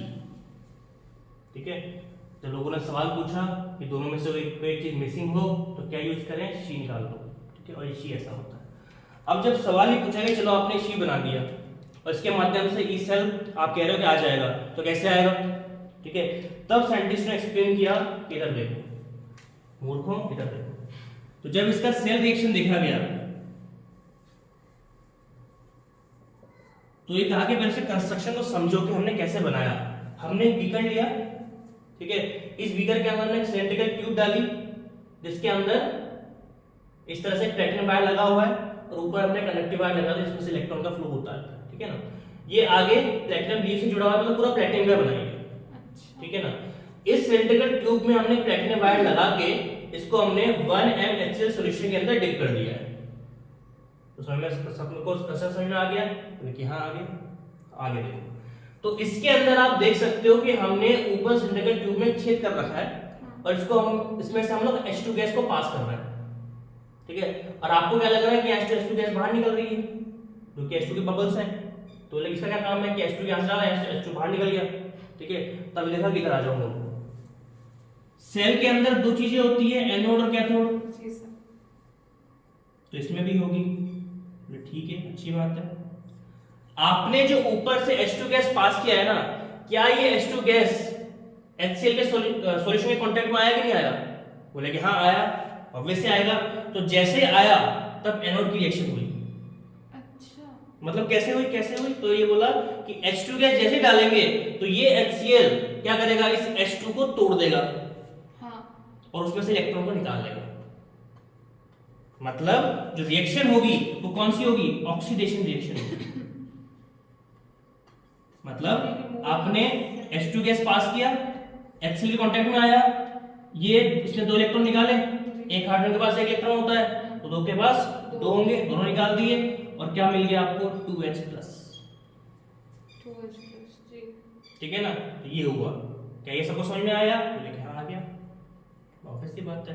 तो ये बताइए कि बबल्स कैसे बने और कैथोड पे क्या हुआ? तो बोला कि जिस तरह से एनोड पे ऑक्सीडेशन हुआ ना, उस तरह से कैथोड पे क्या हुआ? रिडक्शन हुआ। बोले ठीक है, कैसे हुआ? H2 टूट गया। तो उन्होंने ये बोला कि जब आपने H2 को तोड़ा एनोड पर तो आपको इलेक्ट्रॉन मिल गए। इन इलेक्ट्रॉन को ध्यान से याद रख लो, ठीक है, याद रख लिया। अब 1m जो आपने HCl सॉल्यूशन लिया है तो HCl अपने आप को किसमें तोड़ देता है? H और Cl माइनस। मतलब आपके पास सॉल्यूशन में बहुत सारा H+ है, बोले क्या है तो लिखो ना, ठीक है, लिखा, ठीक है। इलेक्ट्रॉन कितने आ रहे हैं आपके पास? बोले 2 आ रहे हैं। तो 2 इलेक्ट्रॉन मतलब 2 हाइड्रोजन चाहिए। HCl में से H+ तो बहुत सारा है सॉल्यूशन में, तो 2H+ हमने लिए। तो अगर 2H+ को 2 इलेक्ट्रॉन मिले तो क्या बनाएगा? H2 गैस बनेगा। तो मूर्खों यही वो बबल्स हैं, ये इसके नहीं है, ये HCl गैस के हैं। अच्छा, देखने में क्या लग रहा है? H2 गैस पास किया, बबल निकल गया, जैसे अपन मुंह से फूंक मारते स्ट्रॉ से फूंक मारा, बबल निकल रहा है ना, बड़ा सा पानी। ऑक्सीडेशन रिएक्शन हुआ मतलब वहां पे नहीं हुआ, जब ये ऐसे कांटेक्ट में आया तब हुआ। अच्छा, क्योंकि HCl ने तोड़ दिया और खुद इस H ने उस H2 के इलेक्ट्रॉन ले लिए। बट लग क्या रहा है कि भाई H2 आया और H2 निकल गया। भाई डाला क्यों, इतना ही नाटक क्यों हो रहा है यहाँ पे? तो एक्चुअल में रियलिटी ये है। तो सबको इसी समझ में आ गई? बोले कि हाँ आ गई, तुम्हें भी आ गई होगी, आई कि नहीं आई? तब बोला कि चलो ठीक है, अब टोटल सेल रिएक्शन लिख के दिखाओ, उससे तुम्हारा आंसर मिल जाएगा कि हम लोग ई सेल क्यों यूज कर रहे हैं, इसको कैसे निकाल सकते हैं। तो जब टोटल सेल रिएक्शन लिखा गया तो क्या करते हैं हम लोग? दोनों को लिख के माइनस में तो करते हैं। तो हमने लिखा H2 gives out 2 electron plus 2H+, ठीक है, और कैथोड का 2H+, 2 इलेक्ट्रॉन और H2। उसकी सब तो कट गए, अच्छा, बचा क्या? 0।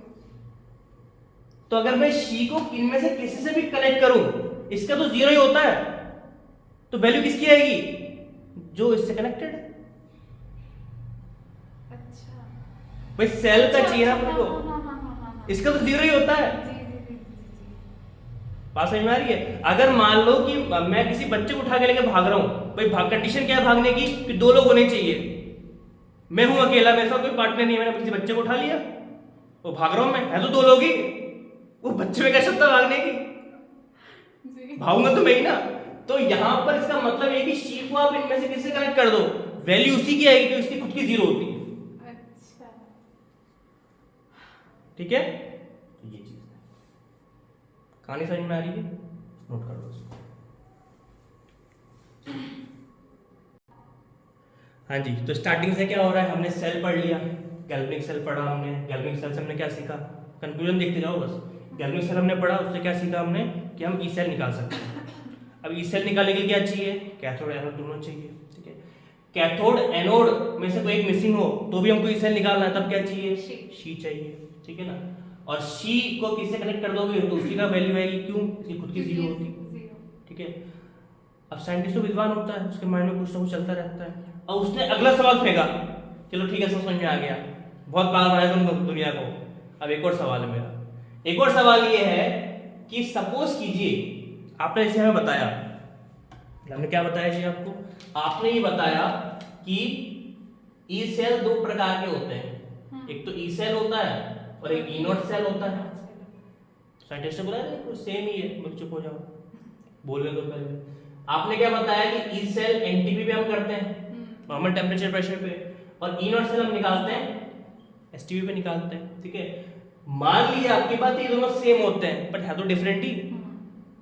भाई टेक्निकल में आओ, तुम कॉमर्स आर्ट्स के नहीं हो, तुम साइंस के हो, तुम बताओ कि भले ही इन दोनों को हम लोग सेम मान के चल रहे हैं लेकिन है तो फिर भी डिफरेंट, टेम्परेचर का फर्क है तो सही। उसमें रूम टेम्परेचर, इसमें 0 डिग्री कर दिया तुमने, बर्फ जमा रखा हुआ है फ्रीजर में डाल के, है ना। तो मुझे एक बात बताइए कि इस बात से आप लोग एग्री करते हैं कि नहीं करते हैं। साइंटिस्ट बोले कि बात तो सही कह रहा है गुलाम, कि हाँ अभी मानते हैं कि भाई भले ही दोनों को हम सेम मानते हैं लेकिन है तो अलग ही, ठीक है। बोले कि अब आ जाओ, अब तुम आ गए दूर पहाड़ के नीचे। सवाल ये है हमारा कि अगर मुझे ई सेल निकालना है और मुझे ई नॉट सेल दिया हुआ है, या फिर मेरे पास ई सेल दिया हुआ है और ई नॉट सेल निकालना है, तो कैसे निकालूंगा, मतलब इन दोनों में क्या रिलेशन है। सेल है मेरे पास, तुमने सेल बनाया तो उसी को ले लो, जिंक या कॉपर वाला वही ले लो तुम, हमें कोई आपत्ति नहीं है। मैं तो ये बता दो कि इन दोनों में क्या रिलेशन है, क्योंकि रिलेशन में निकलते में डिफरेंस होता है। आपने तो बोल दिया कि सेम करके आप तो साइड निकल रहे थे, हमने आपको दोबारा बुलाया कि भाई कुछ तो डिफरेंस होगा, टेम्परेचर का डिफरेंस है ना, तो अब हमें ये बताइए कि इन दोनों में डिफरेंस क्या है, इन दोनों में क्या रिलेशन है। अगर एक चीज दी हुई है एक अननोन है तो कैसे निकालेंगे। फिर साइंटिस्ट ने फिर 50-60 साल लगाए, इतना टाइम लगता है रिसर्च करने में, ठीक है ना। फिर वो कंक्लूजन पे आए, ठीक है, तो उसको मिटाते हैं और सवाल लिखते हैं साइंटिस्ट का। पहले जब दो विद्वान आपस में बैठते हैं तो बहुत ज्यादा माथाफोड़ी होती है। तूने फील किया क्या ऐसा कुछ नहीं किया, तुम तो मिलती नहीं है किसी। बाकी होता है दो बैठे हो ना जब समान दिमाग वाले, माथाफोड़ी जाती है। ऐसा ही फिर साइंस के उसमें भी होता है रिसर्च सेंटर में। तो सवाल जो पूछा गया एक साइंटिस्ट के द्वारा, मतलब एक होता है ना कि जैसे एक अच्छा काम कर रहा है दूसरा उसको दबाएगा ही, उसे कमियां निकालता है, तो कमियां निकालता है, इसको आप कह सकते हो कि अच्छा भी और बुरा भी है। अच्छा इसलिए है क्योंकि इससे हमको नई चीजें सीखने को मिल रही है। अब 2-3 क्वेश्चन पूछे तो 2 नए कंसेप्ट सीखने को मिलेगा नहीं मिले। और बुरा क्या है, सामने वाले का मोरल डाउन हो जाता है, क्यों कर रहा हूँ मैं, फिर वो संन्यास लेके हिमालय चले जाता है ना, ऐसी चीज। तो सवाल उससे ये पूछा गया साइंटिस्टों से कि what is the relation between E cell and E not cell, ठीक है। तो ये सवाल पूछा गया, तो साइंटिस्ट ने आगे 20 साल 25 साल 50 साल ऐसे लगाए, 2-4 ऑफिस से खत्म हुए। साइंस बलिदान मांगती है हमेशा, कुछ भी नई चीज होगी ना तो इतिहास में उसमें 2-4 जा चुके उस पर काम कर करके। तो उन्होंने जो रिसर्च करके रखा था, फिर उनके जो आगे वाले वो उनको लेते कि अच्छा इन्होंने ऐसा किया था, हम उसके आगे बढ़ते हैं, ठीक है ना। तो इस सवाल का जवाब देने के लिए 3-4 साइंटिस्टों को स्वर्गवास जाना पड़ा, ठीक है। और जब गए, जब आगे और रिसर्च हुई, तब एक कॉन्सेप्ट निकल के आया, उसको हम क्या बोलते हैं, नर्न्स्ट इक्वेशन, या फिर आप कह सकते हो थियरी। और ये साइंटिस्ट था नर्न्स्ट, इसने फिर इनके सवाल का जवाब दिया। अब इसमें तब तो जिंदा भी नहीं रहेंगे वो भी, ठीक है। तो उनके जो भी है समान विचारधारा वाले, फिर उनको जवाब दिया इन्होंने, है ना। तो ये कंसेप्ट है नर्न्स्ट इक्वेशन और थियरी, ठीक है। तो इस क्वेश्चन लिखो या आंसर लिखो, फिर इसके बारे में स्टेटमेंट लिखो।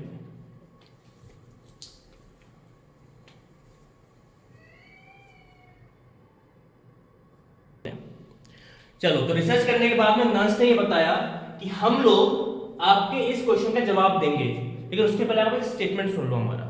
वो स्टेटमेंट क्या है, पहले तुम लिखो स्टेटमेंट। स्टेटमेंट इस प्रकार से है, this theory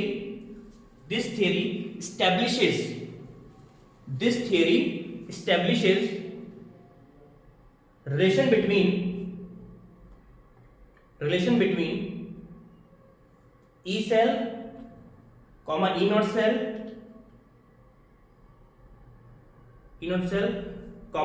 concentration of solution and equilibrium constant.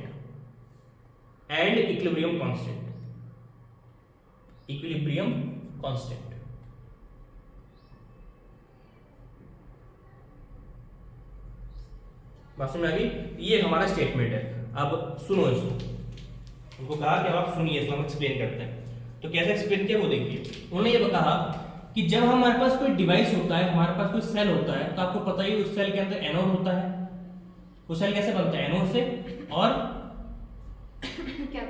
Cathode से। इन दो से मिलकर इस सेल बनता है, ठीक है।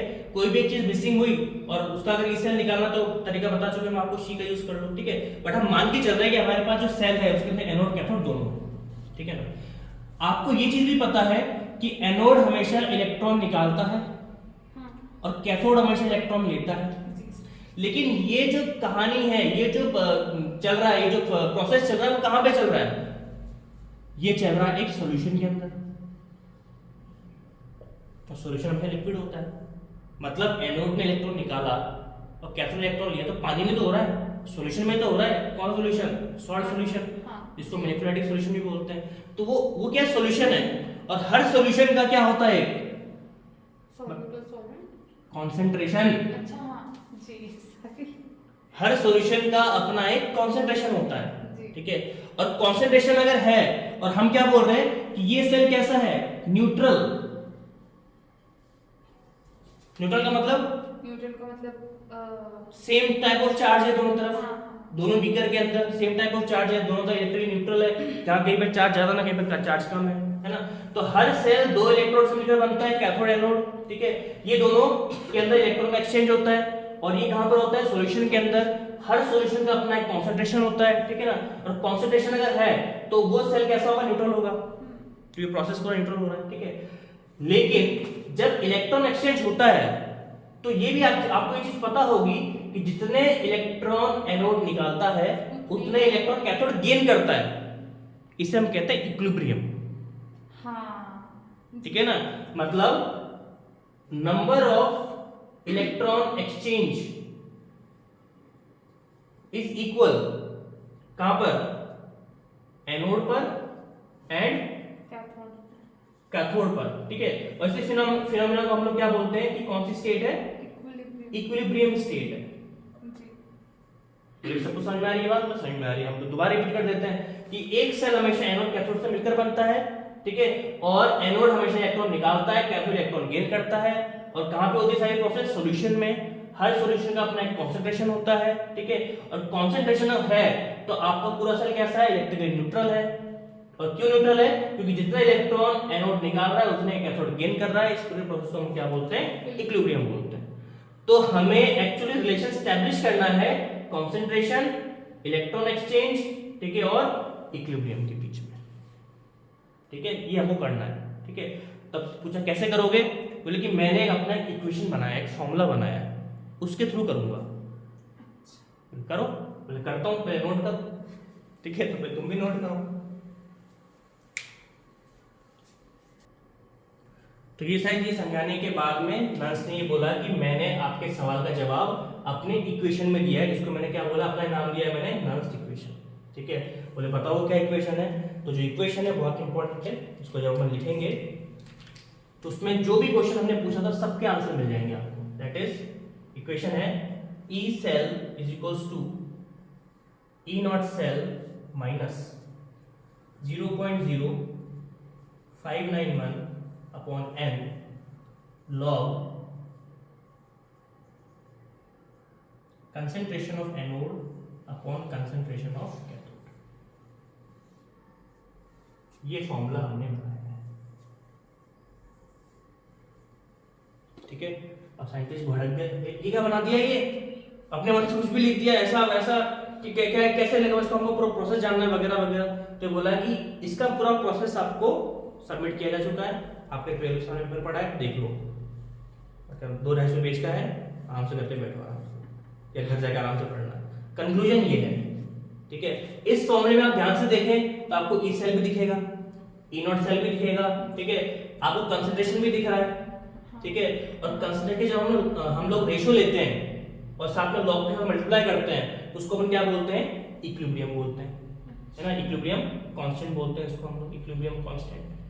लॉग क्या होता है? लॉग नहीं जानती? लॉग ये तो मैथ्स में पढ़ते हैं हम लोग। हाँ, अच्छा। लॉग क्या होता है? अच्छा, लॉग तो दिखाते हैं, लॉग टेबल में देखी कभी मैथ्स में? नहीं सर। अच्छा, मैथ्स ये 10th में आ जाती है। हाँ 10th में भी आती है बिल्कुल।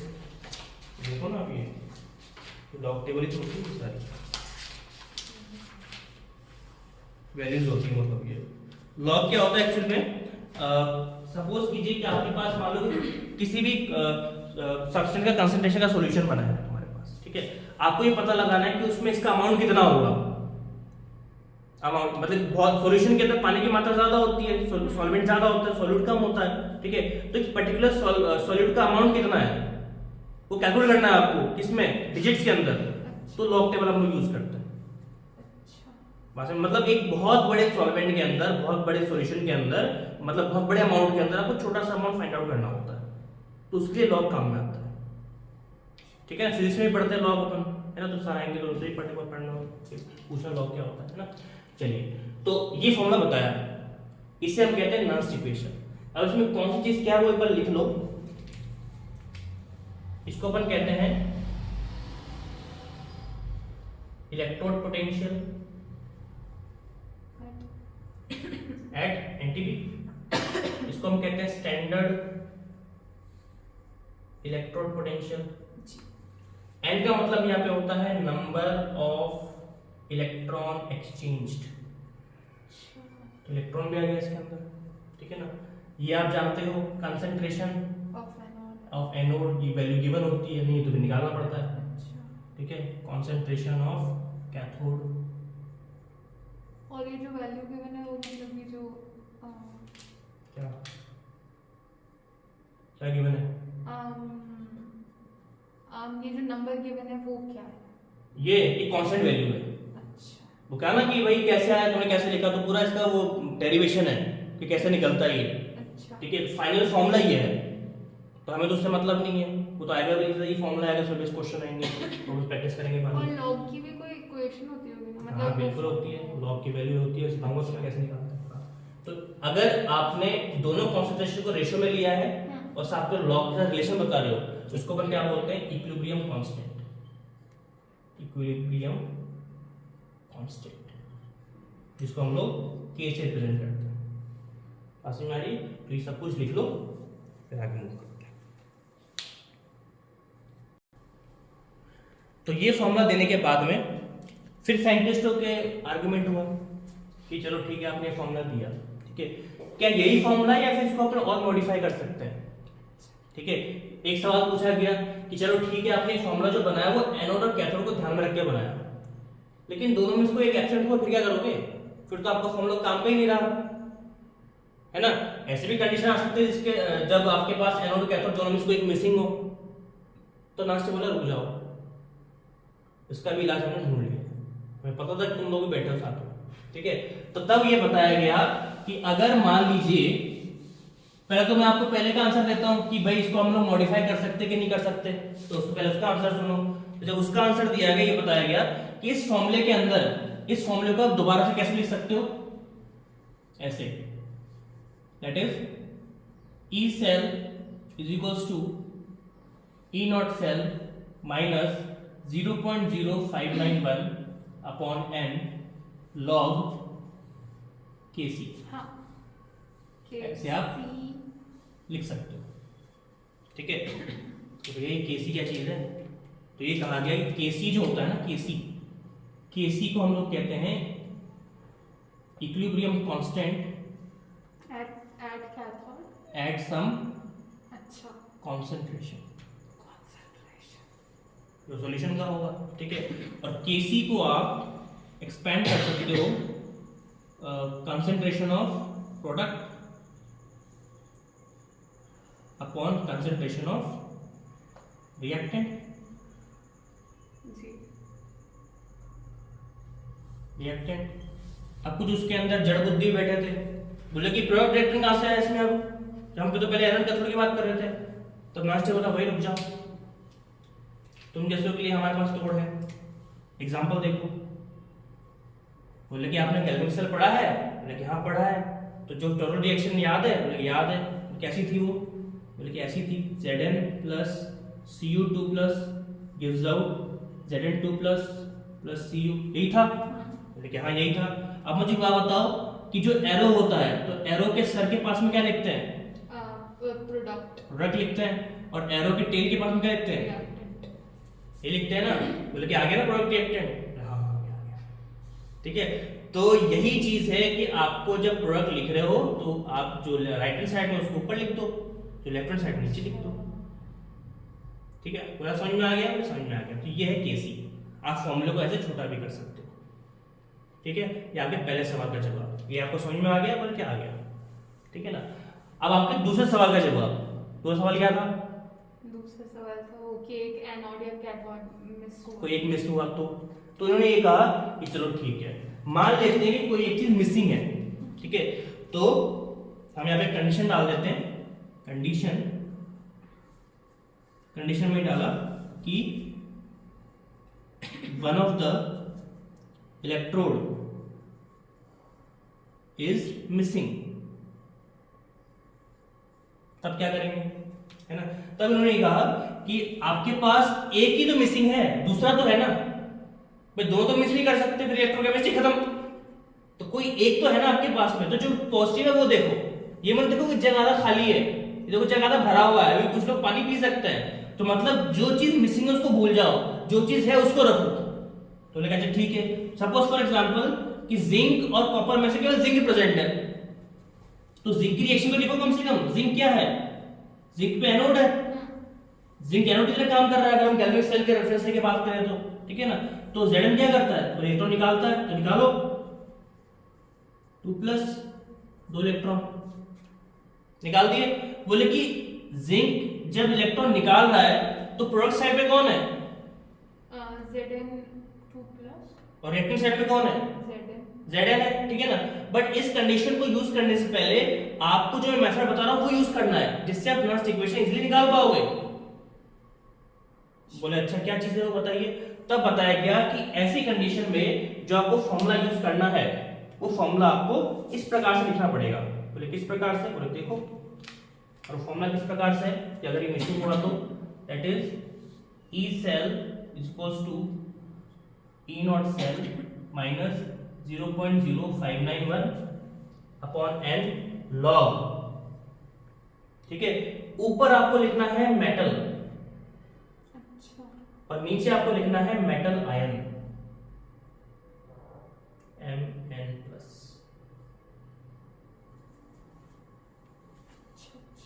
ऊपर लिखना है मेटल और नीचे लिखना है मेटल आयन। बात समझ में आ रही है? मेटल कैसा होता है? सॉलिड। ठीक है ना। और कॉन्सेंट्रेशन का पहला रूल क्या है? कॉन्सेंट्रेशन का पहला रूल ये है कि अगर आपके पास कोई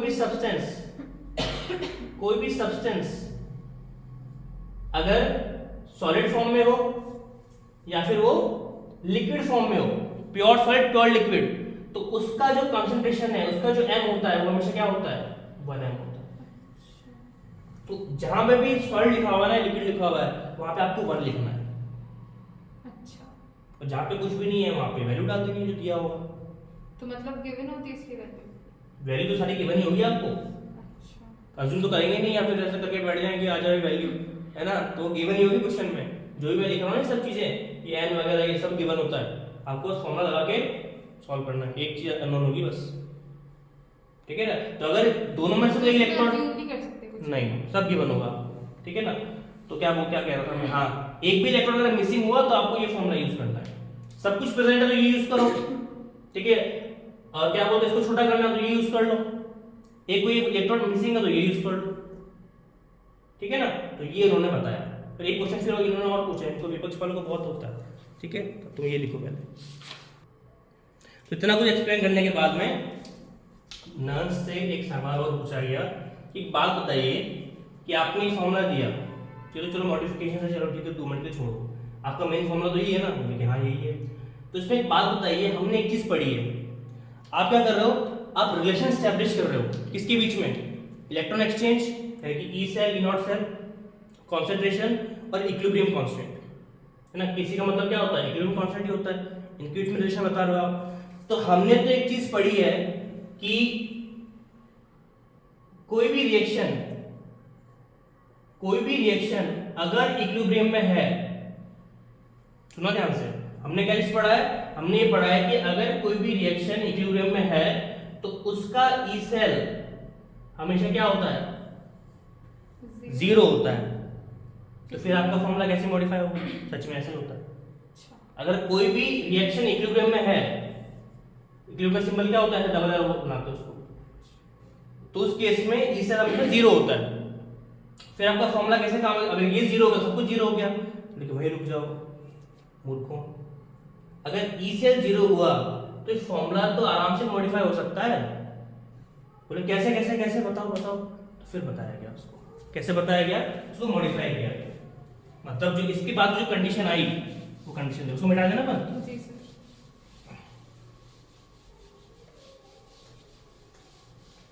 तो लास्ट कंडीशन जो लास्ट सवाल में उससे पूछा गया और उसका उसने अच्छे से उत्तर दिया, वो ये है, कंडीशन ये है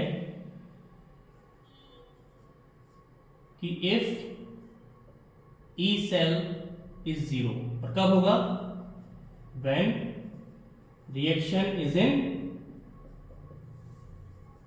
इक्विलिब्रियम। ठीक है, तो उस केस के अंदर आपका फॉर्मूला कैसे काम करता है वो बताइए।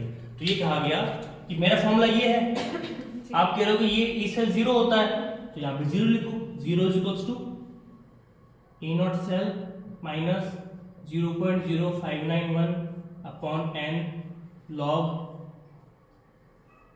एनोड अपॉन कैथोड, ऐसा हो जाएगा मेरा फॉर्मूला। ठीक है, कोई नहीं, मॉडिफाई करो, ई नॉट सेल को उधर लेके आओ, तो ई नॉट सेल अभी प्लस का है, माइनस का हो जाएगा, तो minus E not cell is equals to minus 0.0591 upon n log concentration of anode upon concentration of cathode, minus से माइनस कट गया, जी। तो क्या फॉर्मूला आया final, E not cell is equals to 0.0591 upon n log anode upon cathode की concentration, ये आ गया ना फॉर्मूला। जी। ठीक है, तो सभी साइंटिस्ट ने तालियां बजाई, 2-4 ने पैर छू लिए और बस नाम से नर्स को नोट पहन दिया। ठीक है, तो ये चीज है, नोट कर लीजिए इसको। क्वेश्चन क्या था, अच्छा क्वेश्चन था। हाँ जी, तो नर्स निकल गया आराम से, अपना थ्योरी वगैरह सब देके आंसर देके। ठीक है, इसके बाद में क्वेश्चन पूछा गया लोगों से, और लोगों से भी मतलब एक साइंटिस्ट थे गिब्स, मतलब गिब्स को और नर्स को दोनों को सेंटर में रखा गया, है ना। अब क्या रखा गया वो देखो, ये कहा गया कि चलो ठीक है, मान लिया सेल होता है, उसमें एनोड होता है, कैथोड होता है, ई सेल भी निकल जाता है, ठीक है, सबको बात ठीक है। लेकिन जब हम किसी सेल की बात करते हैं या किसी डिवाइस की बात करते हैं, तो हर वो डिवाइस या हर वो सेल या हर वो चीज जहां पे कोई ना कोई प्रोसेस होती है, तो सेल के अंदर भी प्रोसेस ही हो रहा है ना, इलेक्ट्रॉन टूट रहा है फिर जुड़ रहा है, किस तरह का प्रोसेस है, रिएक्शन है। तो कोई भी ऐसा डिवाइस जहां पे कोई प्रोसेस होता है उसको अपन क्या बोलते हैं, बताओ, सिस्टम, उसको हम कहते हैं सिस्टम। जी। हमारी बॉडी भी सिस्टम है, ठीक है ना। और जितने भी आपके सिस्टम है, उन सिस्टम को क्या चाहिए, स्टेबिलिटी, जी। हर सिस्टम को चाहिए, हमको भी चाहिए। जब हम बीमार होते हैं तो हम स्टेबल होते हैं क्या, ना हमारा पढ़ाई में मन लग रहा है, ना खाने में मन लग रहा है, ना ढंग से सो पा रहे हैं, ना ढंग से कुछ कर पा रहे हैं, बात भी नहीं कर पाते। सो बीमार होने का मतलब है कि हम अपने सिस्टम को अनस्टेबल कर रहे हैं, क्या अनस्टेबल हो गया वो, ठीक है। तो हर सिस्टम अपने आप को स्टेबल रखना चाहता है, जैसे अभी हम स्टेबल है, बीमार नहीं है, ठीक है, तुम तो बीमार हो, बाकी जितने भी है नॉर्मली अपना स्टेबल रहते हैं, ठीक है। हमारी बॉडी भी एक सिस्टम है, क्योंकि प्रोसेस चल रहा है कंटिन्यूअसली, कुछ ना कुछ चल ही रहा है, ठीक है ना। तो तो हर सिस्टम, एक सिंपल सा रूल है केमिस्ट्री का कि जो भी सिस्टम होता है वो अपने आप को स्टेबल रखना चाहता है, ठीक है ना। और सिस्टम को स्टेबल रखने के लिए कौन कौन से फैक्टर काम करते हैं बताओ, याद है? सिस्टम को स्टेबल रखने के लिए 2-4 फैक्टर से काम करते हैं। सबसे पहला काम करता है एंथैल्पी, एंट्रोपी, फिर काम करता है एंट्रोपी, और इसमें से एक है दैट इज गिब्स एनर्जी। हाँ मैंने ये थोड़ा सा पढ़ा था, थोड़ा सा। अभी 11वीं का टॉपिक है, 12वीं में घुस गया ये, ठीक है ना। तो सवाल ये चल रहा है, आर्गुमेंट चल रहा है कि भाई हर डिवाइस या सेल के अंदर प्रोसेस होती है, हर प्रोसेस को हम लोग सिस्टम बोलते हैं। मतलब कोई भी डिवाइस जहाँ पे प्रोसेस काम करता है वो सिस्टम होता है, और हर सिस्टम अपने आप को स्टेबल रखना चाहता है, और स्टेबिलिटी के लिए कुछ फैक्टर काम करते हैं, एंथैल्पी, एंट्रोपी और गिब्स एनर्जी, ठीक है। तो आप मुझे बताइए कि आपने जो डिवाइस बनाया वो डिवाइस क्या कर रहा है, आपका इक्वेशन क्या कर रहा है? बोले कि हमारा इक्वेशन ना ई सेल निकालता है ना, ये करता है। तो ये बताइए कि अगर आपका सिस्टम, ये बताइए ई सेल करता है, तो आपका डिवाइस अगर ई सेल कैलकुलेट कर रहा है तो आपका जो डिवाइस है वो सिस्टम है कि नहीं है? बोले हाँ साहब सिस्टम है। तो उस सिस्टम का गिव्स एनर्जी और इसमें क्या रिलेशन है? अच्छा, इन दोनों में रिलेशन क्या है ये बताओ। तो फिर रिलेशन बताया गया आपको, ठीक है। और उसमें 50-60 साल और लग गए, 2-4 और बल थे ही 2 गए, ठीक है। तो इसमें एक स्टेटमेंट लिखते हैं पहले, उसके बाद में स्टेटमेंट लिखोगे। तो पहले नोट करो, ये सारा नोट करो, काम जाओ। उसके बाद में तो क्वेश्चन क्या लिखना है? क्वेश्चन बताऊंगा, पहले ये लिखो। यहाँ चलो लिखो, स्टेटमेंट लिखो इसके अंदर। We can easily calculate electrode potential, we can easily calculate we can easily calculate electrode potential by the help of Nernst equation. the We can easily calculate the electrode potential by the help of Nernst equation. By the help of Nernst equation.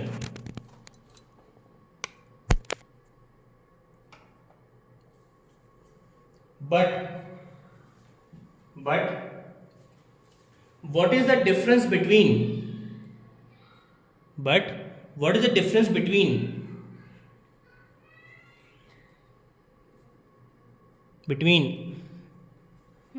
electrode potential and Gibbs free energy? Gibbs free energy. If a cell is assumed to be a, if a cell is assumed to be a system, assumed to be a system, ठीक है।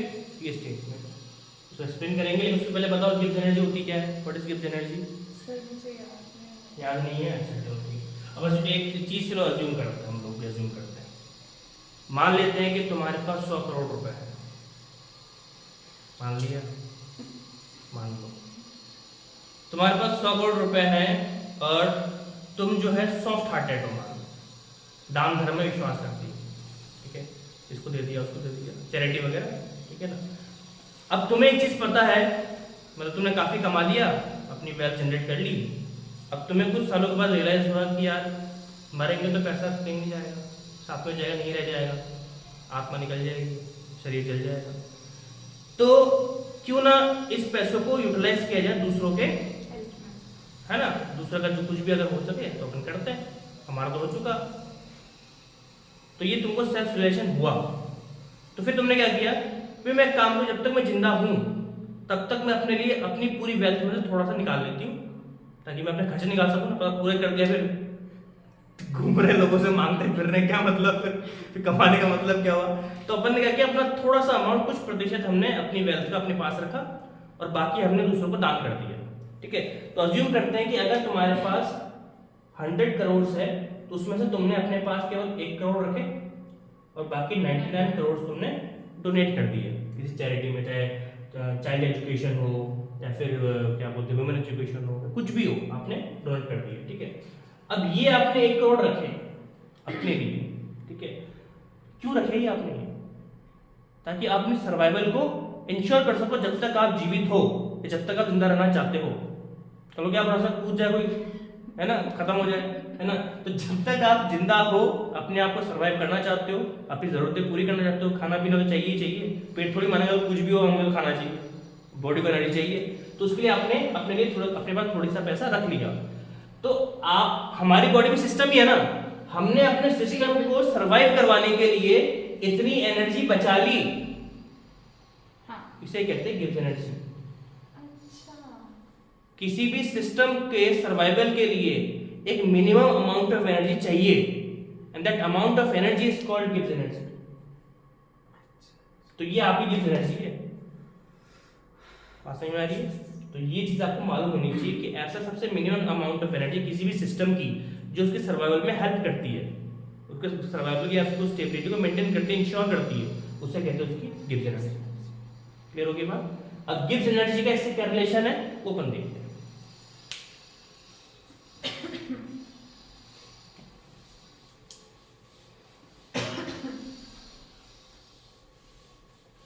तो इसी statement के बाद में जो relation निकल के आता है, जो टॉपिक निकल के आता है, वो ये निकल के आता है, that is relation between E not cell and delta G naught. सब एसटीयू पे कर रहे हैं हम लोग, है ना। डेल्टा जी का मतलब होता है गिब्स एनर्जी चेंज। जी सर। तो जब गिब्स को भी घेर लिया गया कि भाई गिब्स कहाँ जा रहे हो, इधर आओ, बताओ, ठीक है, तुम भी नर्स के साथ ही काम कर रहे थे, तो बताओ तुम में क्या रिलेशन है।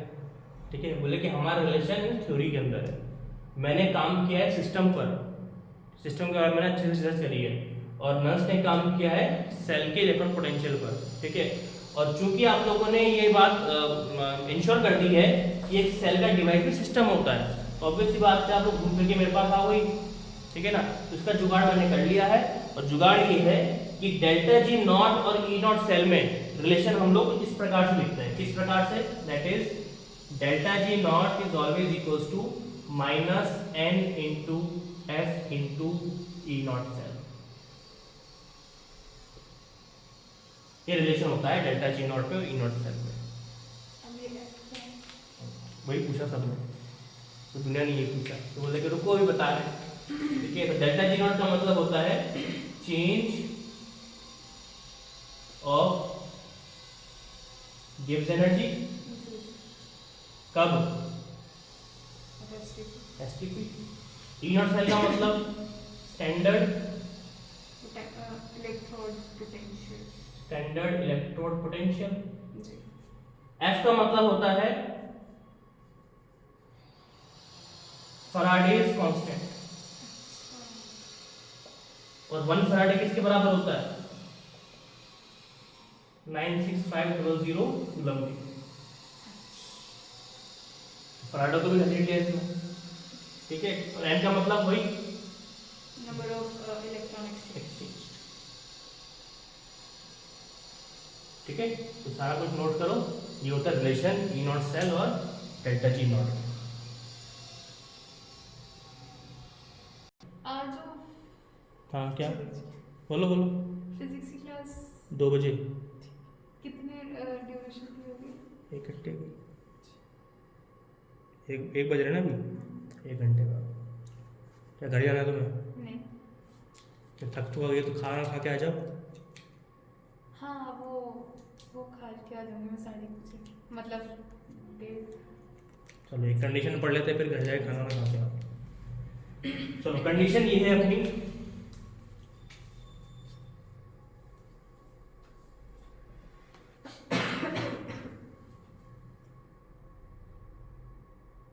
कंडीशन क्या है, कंडीशन ये है, अब जैसे यहाँ पे हम लोग रिलेशन किसके बीच में निकाला, हमने डेल्टा जी और ई नॉट सेल के बीच में निकाला। ठीक है, तो साइंटिस्टों ने सवाल ये किया कि भाई आपने इन दोनों के बीच जब रिलेशन निकाला ही है, तो ई नॉट सेल जो है हम जो यूज कर रहे थे वो किसके लिए कर रहे थे, नर्स्ट इक्वेशन में इलेक्ट्रिक पोटेंशियल निकालने के लिए।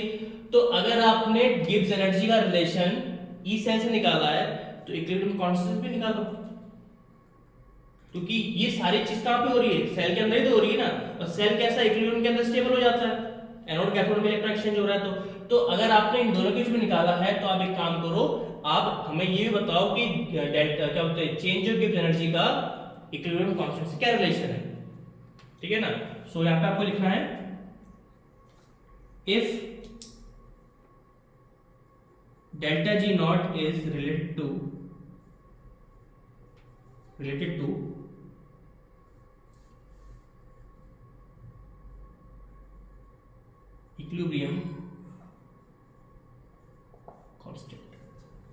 Equilibrium constant.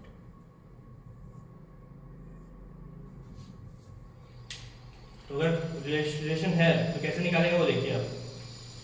तो उसके लिए भी फॉर्मूला दिया गया और फॉर्मूला कुछ प्रकार से था, that is delta G not is equals to minus 2.303 into R into T into log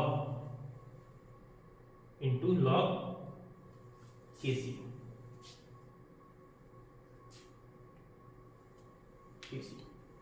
ये रिलेशन है। आर गैस कांस्टेंट और टी टेम्परेचर और केसी क्या होता है? केसी में हमने बताया था ना भी इक्विलिब्रियम कांस्टेंट सम। और कैसे ओपन होता है ये? Concentration of anode upon concentration of G cathode, G नहीं सी। हाँ ठीक है। और टी क्या है? टेम्परेचर किसमें? केल्विन। आर क्या होता है? Gas constant. दो वैल्यू को याद रखनी है इसकी। कौन कौन सी? 0.021 लीटर एटीएम केल्विन इनवर्स और एक होती है 8.3 नहीं 314 जूल केल्विन इनवर्स 314 होती है। हाँ अच्छा तो कितनी होती है? 314 ही होती है। 8.314 ठीक है। चेक कर लेना एक बार, कुछ और पढ़ो। तो ये दो वैल्यूज है। अब कौन सी लिखनी है? मैंने कहा था ना जनरली अगर वॉल्यूम दिया हो तो लीटर में ही होगा, तो आपको पहला ही मतलब 90% केस के अंदर आपको पहला यूज करना है, ठीक है। जूल में दे रखा एनर्जी वगैरह तो यूज करना होता है, ठीक है। तो ये और चीज है और ये सारी चीज के कांस्टेंट होता है, तो इसको नोट कर लो। ये रिलेशन है दोनों के बीच का। Delta G not, 3 different values of delta G naught is possible.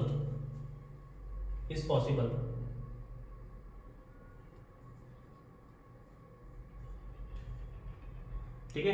वो 3 वैल्यू कौन कौन सी है? पहली कंडीशन में डेल्टा जी नॉट आपका 0 हो सकता है। सेकेंड कंडीशन में डेल्टा जी नॉट की वैल्यू आपकी नेगेटिव हो सकती है। और थर्ड कंडीशन में डेल्टा जी की वैल्यू पॉजिटिव हो सकती है, ठीक है ना। अगर डेल्टा जी की वैल्यू 0 है, इसका मतलब क्या होता है कि सेल जो है इन इक्विलिब्रियम में है, ठीक है। अगर डेल्टा जी नॉट की वैल्यू नेगेटिव है तो सेल विल वर्क करेगा। और अगर डेल्टा जी नॉट की वैल्यू पॉजिटिव है तो सेल विल नॉट वर्क। मतलब एक सेल की वर्किंग के लिए डेल्टा जी नॉट की वैल्यू कैसी होनी चाहिए? नेगेटिव भी होनी चाहिए। इसको भी नोट करो।